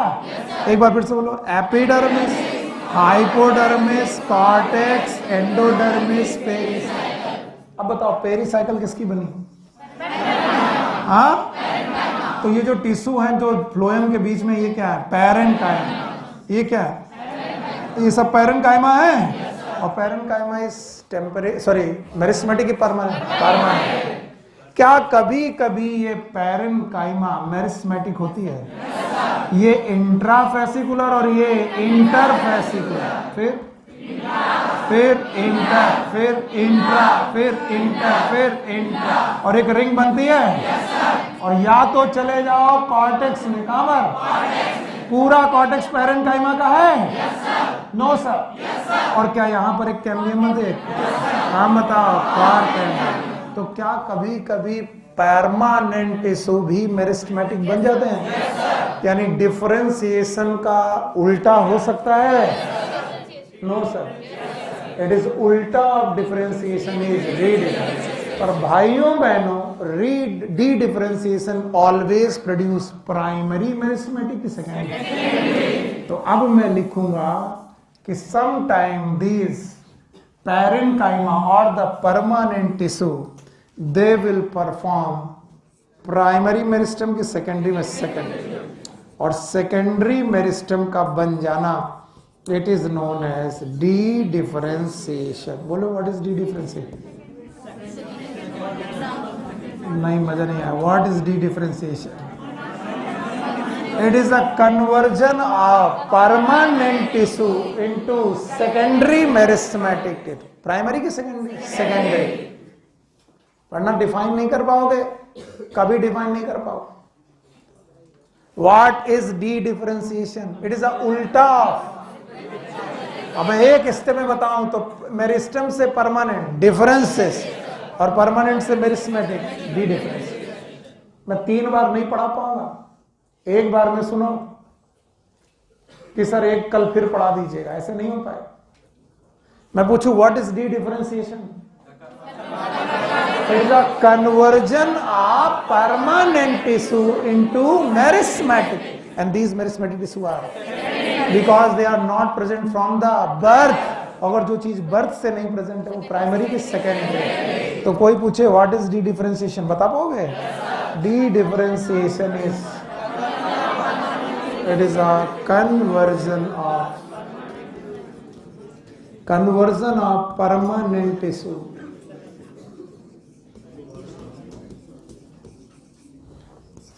into secondary meristematic tissue।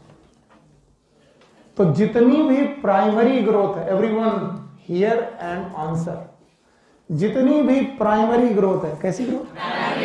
उसमें क्या चल रहे हैं? क्योंकि पहली बार चीजें लंबाई में बढ़ रही हैं, चौड़ाई। तो all the primary growth are the example of, पक्का? And the formation of cork cambium and vascular cambium. Formation of cork cambium and vascular cambium are the example of dedifferentiation. कौन सा? Dedifferentiation. तो secondary meristem के example हैं like cork cambium. No, why secondary cortex? Secondary cortex is a permanent tissue। हाँ तो अभी तो वो नहीं बनाया ना मैंने, एकदम पकड़ लिया हो तो। अभी तुमको बोला गया कि कॉर्क कैम्बियम बन जाना और वेस्कुलर कैम्बियम बन जाना। अभी कैम्बियम तक पहुंचे हो केवल।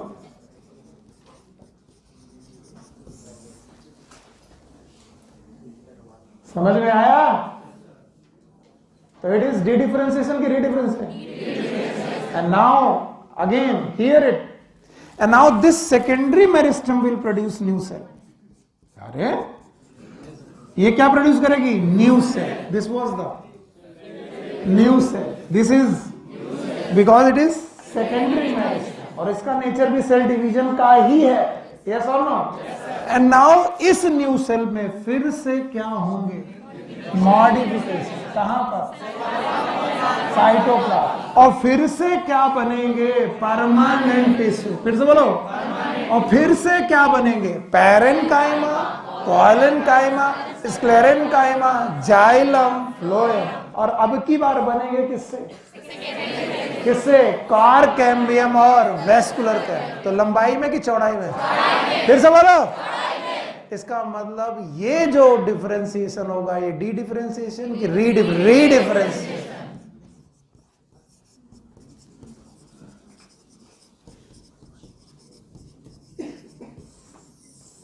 So all the secondary growth are the example of all the primary growth, and all the lateral cambium, कौन सी? They are the example of D differences. अब सुनो सेकेंडरी ग्रोथ में क्या क्या होता है, अब बताओ। सेकेंडरी जाइलम डी डिफरेंसेस, फिर से बोलो। Secondary phloem, cork, secondary cortex, redifferentiation. So what is secondary cortex Janvi ji? Redifferentiation. आपने क्वेश्चन -5 कर दिया है ना। केवल कान्हा जी के साथ डांस करने से कुछ नहीं होता।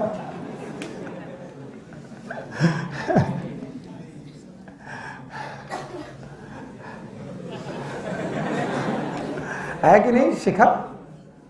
केवल डांस करने से कुछ नहीं होता। क्या कहते हो? थाईलैंड से यहां तक केवल डांस करने चली आए? हाय राम। बिटिया पापा की बड़ी उम्मीद है।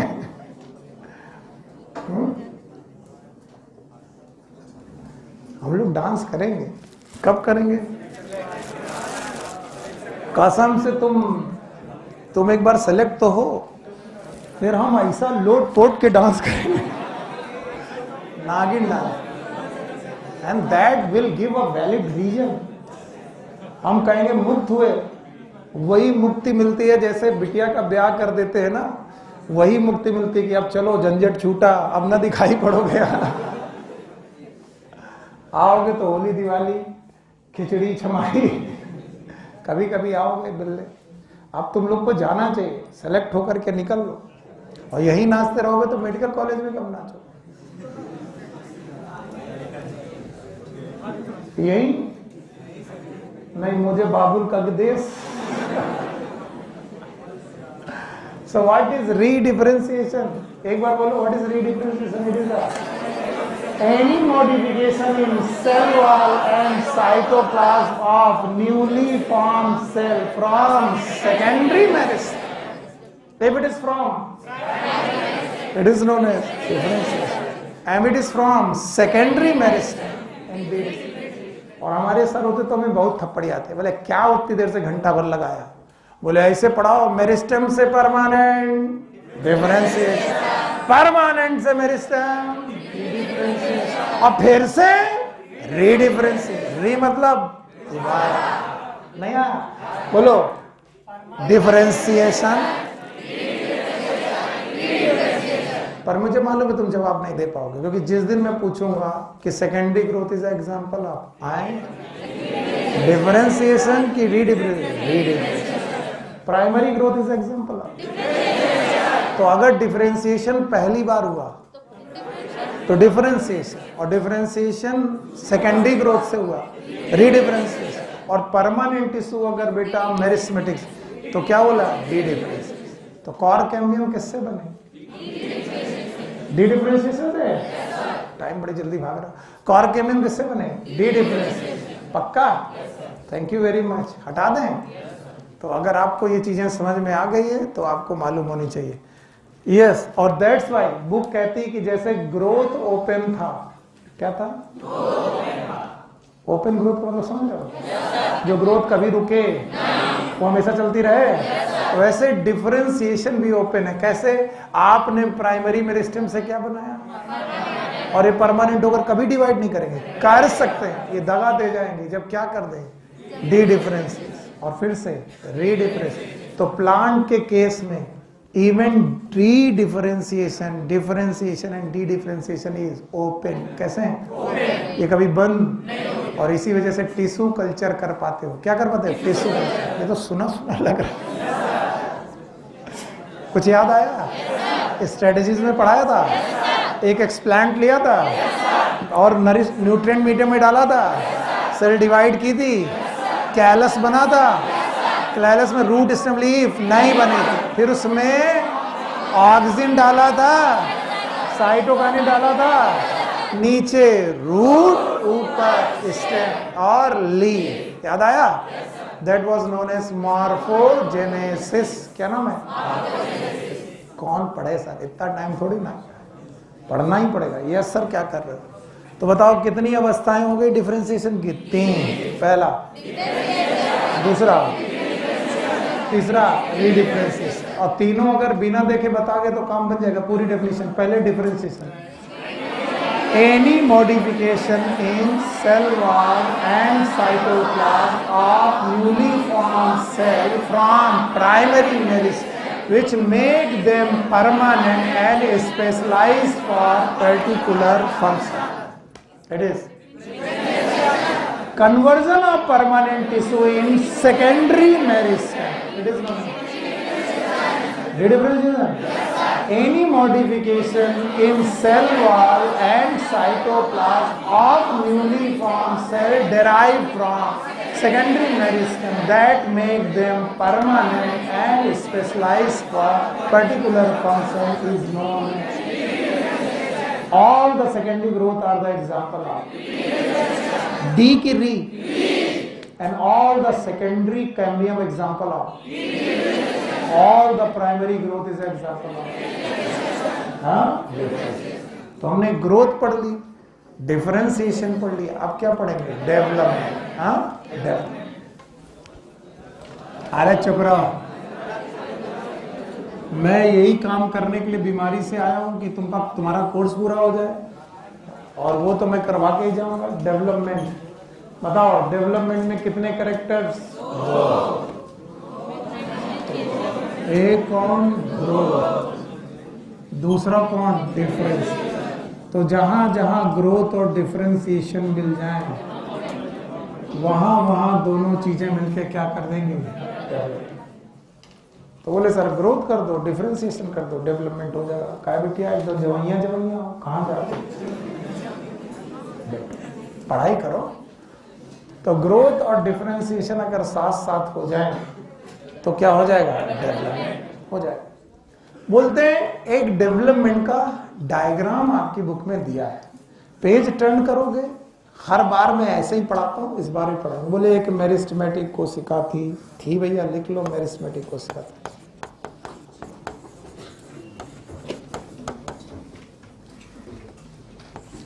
बोले इस मेरिस्टेमेटिक सेल में जब तक प्लाज्मेटिक ग्रोथ होती रही, प्लाज्मेटिक ग्रोथ का मतलब है जब तक साइटोप्लाज्म डिवाइड होता रहा, साइटोकाइनेसिस और कैरियोकाइनेसिस होती रही, तब तक वो कोशिकाएं मेरिस्टेमेटिक बनी रही और मेरिस्टेमेटिक जोन में ही पड़ी रही। तो मेरिस्टेमेटिक सेल में प्लाज्मेटिक ग्रोथ होती रही और कॉन्टिन्यूअस मेरिस्टेमेटिक सेल डिवाइड होती रही। पक्का डायग्राम बना है? पेज नंबर बताओ कितना बेटा? हाँ। फिर बोले अचानक एक दिन मेरिस्टेमेटिक ग्रोथ में प्लाज्मेटिक ग्रोथ करते करते कोशिका का मन आया कि मैं चलो डिफरेंशिएशन कर दूं। क्या कर दूं? तो उसने डिफरेंशिएशन करना चालू किया।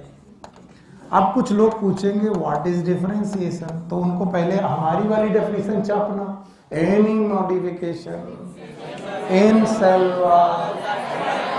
जब वो ना माने तो उसे बोलना डिफरेंशिएशन का मायने दो पार्ट। कोशिका मेरिस्टेमेटिक फेज से जाए इलॉन्गेशन फेज में, किसमें जाए? और इलॉन्गेशन फेज से चली जाए मैच्योरेशन फेज। बोलो सर ने आपको पढ़ाया था 3 फेज होती है। कितनी फेज? 3। पहला मेरिस्टेमेटिक, इलॉन्गेशन, मैच्योरेशन। अगर कोई कोशिका इलॉन्गेशन फेज में चली गई है तो उसने मन बना लिया है किसका? अब वो लौटने वाली, यानी वो इलॉन्गेशन से कहां जाएगी? मैच्योरेशन। और मैच्योरेशन फेज में जाने के बाद वो मैच्योर सेल कहलाएगी। क्या कहलाएगी? अब ये जो मैच्योर सेल होगी ये परमानेंट होगी। क्या होगी? आगे चल के इसकी जिंदगी में आना है सेनेसेंस। अब आपकी बुक में घुमा कर सेनेसेंस आया है, वो घुमा कर नहीं है, जगह कम हो गई।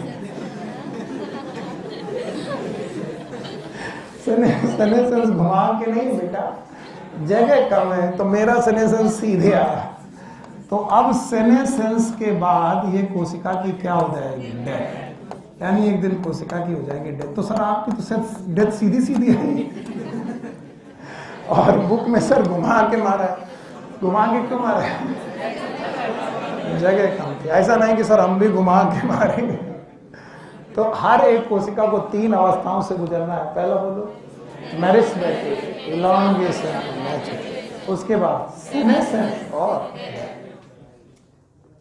तो बोले इस दौरान आपको कोशिकाओं में डिवीजन भी मिल रहा और डिफरेंशिएशन, और जहां पर भी डिवीजन हो रहा है वहां सेल ग्रोथ हो रही है। ग्रोथ तो हो ही रही है और साथ में क्या लगा दिया? Differentiation.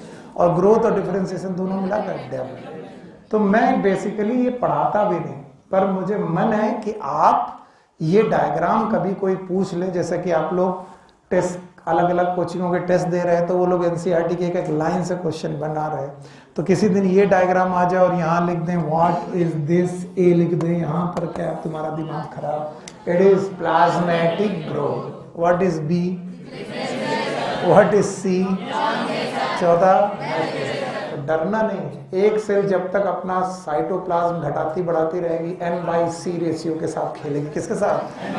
What is n/c? Nucleus cell size. तब तक कैसी ग्रोथ? प्लाज्मेटिक ग्रोथ। फिर से बोलो। और तब तक वो किस फेज में रहेगी? मेरिस्टेमेटिक। एक दिन उसका मन आया कि बहुत हुआ मेरिस्टेमेटिक, अब क्या करेंगे? तो वो 2 काम करेगी। पहला एलॉन्गेशन, उसके बाद वो क्या हो जाएगी? मैच्योर। मैच्योर मतलब 5, parenchyma, collenchyma, sclerenchyma, xylem, phloem. Xylem मतलब 4, फ्लोएम मतलब 4, 4 4 8 3 11 तरीके से मैच्योर हो सकती है। 4 जाइलम, 4 फ्लोएम, 3 सिंपल, पक्का। और फिर मैच्योर हो करके क्या हो सकती है? 7। पर भाइयों बहनों इसमें 3 लाइनें जोड़नी है। ये बुक ने नहीं जोड़ी, पर तुम जोड़ दो क्योंकि पढ़ाई है। अगर ये पहली बार हो रहा है तो no doubt sir it is differentiation. फिर से बोलो। कभी कभी वापस लौटता है, भूल गए। फिर से बोलो। और फिर वापस लौटता है, नहीं यार। तो बताओ ये वाला, ये वाला और ये वाला, क्या ये कभी बंद होगा? नहीं, चलता रहेगा। यस। तो डरने की जरूरत ही नहीं।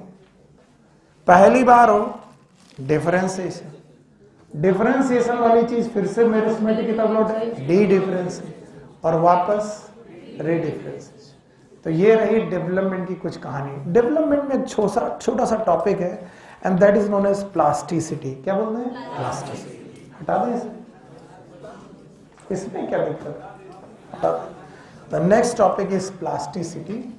तो कल जुम्मा है इसलिए मैं 5 मिनट ज्यादा ले रहा हूं आज। ले ले भैया। भाई कल तुम 5 मिनट पहले बोलो तो आज हम तुम्हारे 5 मिनट ज्यादा। वैसे भी मैं ज्यादा पढ़ाने में विश्वास नहीं करता और ना कम पढ़ाने में विश्वास करता हूँ। सही टाइम पे आओ, सही टाइम। अच्छा मैं ज्यादा क्यों पढ़ा रहा हूँ? कल तुम 5 मिनट पहले सर जुम्मा है, जाना है, ये थोड़ी ना। Plasticity, what is plasticity? It is a special type of development, a special type of growth or development of development।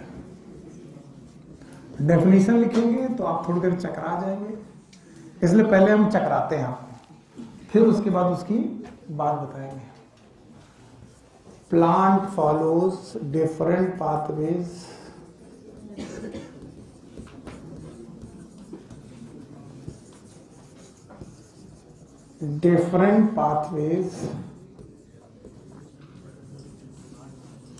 to form different structure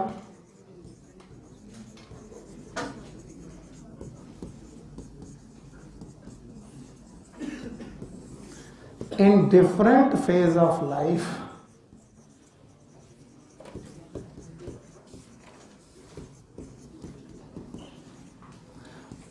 or in different environment।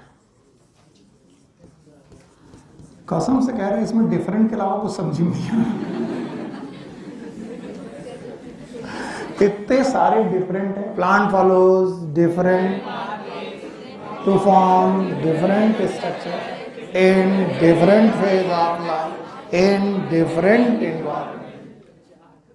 4 बार डिफरेंट आया, पता नहीं चल पा रहा कि अनुप्रास अलंकार है कि यमक अलंकार।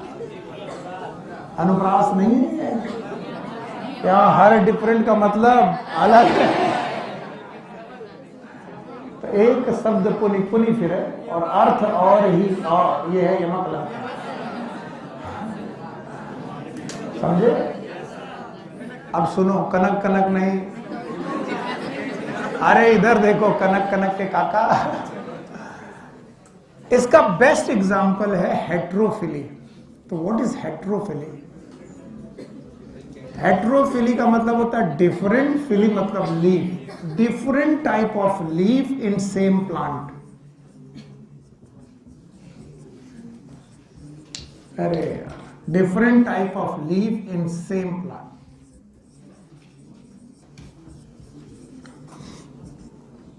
एक ही प्लांट में अलग अलग प्रकार की पत्तियों का होना, it is known as heterophylly. अब सुनो,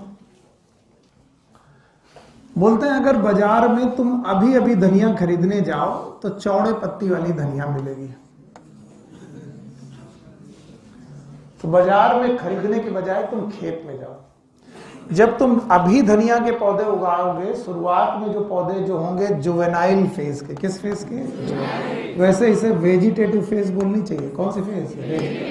बताओ, किसी की जिंदगी में कितनी अवस्थाएं? बचपन, जवानी, तो धनिया अपने बचपन में चौड़े पत्ते की थी। कौन धनिया? धनिया, दैट इज कोरिएंडर। बिल्कुल आराम से सुनो और जवाब दो। तो coriander having the large leaf in their vegetative phase and the same coriander, अगर वो पौधा लगा रहे खेत में तो यही पत्तियां, the same leaf, they become hairy. इसीलिए दो अलग अलग समय में जब तुम धनिया खरीदने जाते हो तो एक समय पर चौड़ी पत्ते की धनिया मिलती है और एक प्रकार पर हेयरी धनिया मिलती है।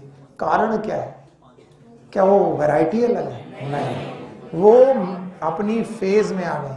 वो वेजिटेटिव से किस फेज में पहुंच गई है? रिप्रोडक्टिव। धनिया अपनी रिप्रोडक्टिव फेज में अपनी पत्तियों को कैसा कर देती है? तो बताओ, पत्ती एक है कि दो है? दो है, दो प्रकार की, कभी चौड़ी कभी हेयरी, पर एक ही समय पर की अलग अलग। तो बताओ, इस प्लांट ने इन दोनों पत्तियों को बनाने के लिए सेम पाथवे फॉलो किया कि डिफरेंट? सुन लो भाई, फिर जाओ। इस कोरिएंडर नाम के प्लांट ने डिफरेंट पाथवे यूज किए होंगे इन दोनों पत्तियों को बनाने के लिए, to form different structures in different phase of life. Different, ये मत पढ़ो आप, ये नीचे वाली लाइन मत पढ़ो, अब पढ़ो। प्लांट फॉलो, प्लांट की जगह कोरिएंडर बोलो, बोलो coriander plant follows, coriander plant follows different pathway to form different structure in different phase of life. कितनी फेज? दो। एक कौन? वेजिटेटिव, दूसरा रिप्रोडक्टिव। वेजिटेटिव और रिप्रोडक्टिव में दोनों में स्ट्रक्चर एक जैसे क्या है? किसमें चौड़े? किसमें हेयरी? तो तुमने फेज ऑफ लाइफ अलग की तो स्ट्रक्चर अलग हैं। इसका मतलब इनको दोनों को बनाने के लिए पाथवे एक की अलग अलग। ऐसा काम कोरिएंडर के साथ कर सकते हो, लार्कस्पर के साथ कर सकते हो और कॉटन के साथ कर सकते हो। कॉटन की भी पत्तियां दो प्रकार की हैं, लार्कस्पर की भी है, कोरिएंडर की भी दो प्रकार की। इवन गाजर की भी पत्तियां दो प्रकार की होती हैं, शुरुआत में चौड़ी, बाद में हेयर। ठीक, फिलहाल तो एनसीईआरटी में दिए गए कोरिएंडर, लार्कस्पर, कॉटन।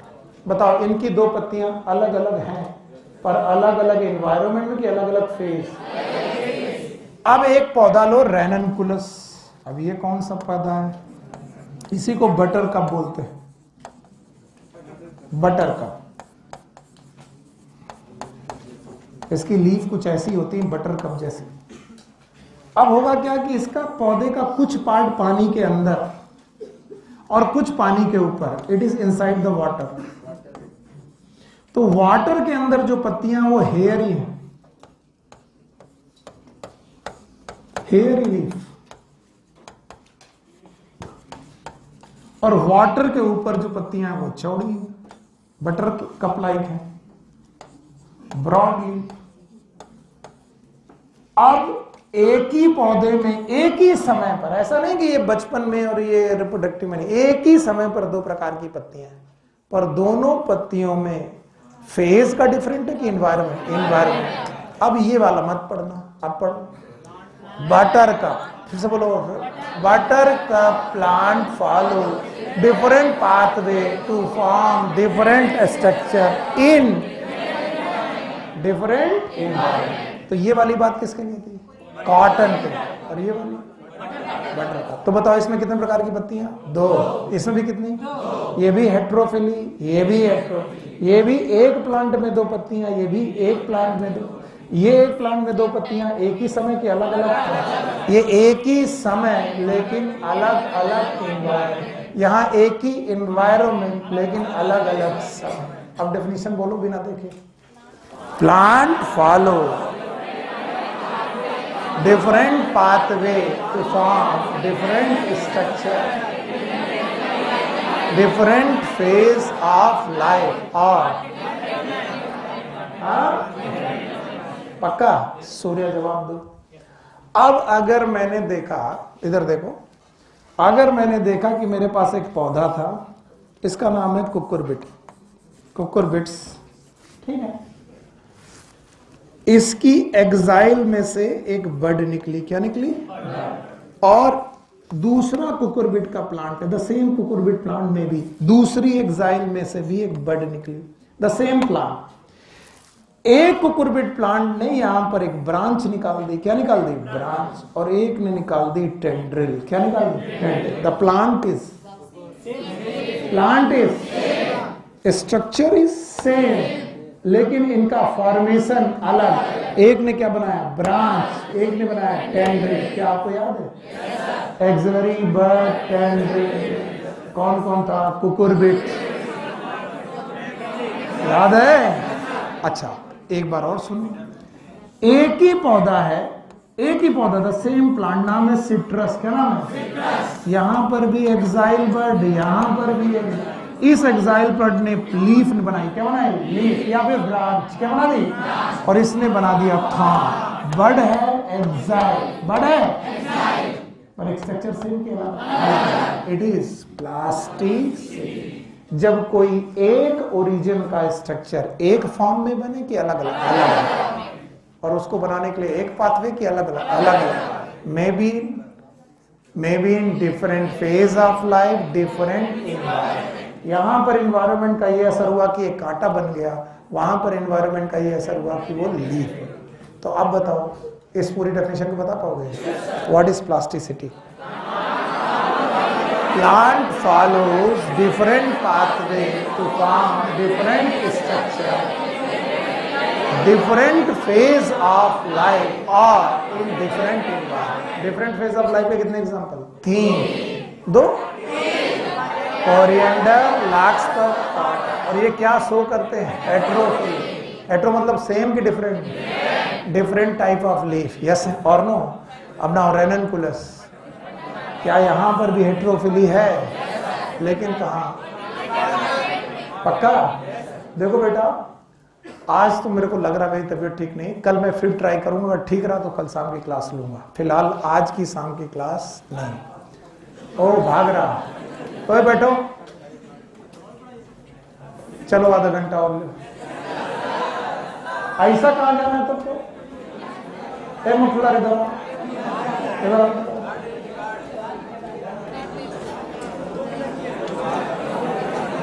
सारे के सारे पॉइंट पढ़ बोलो, और sexual reproduction in flowering plant की हेडिंग्स बोलो।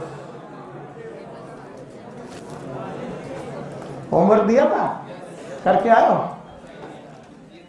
किए हो तो आप sexual reproduction in flowering plant की सारी हेडिंग्स। नाम बताओ अपना।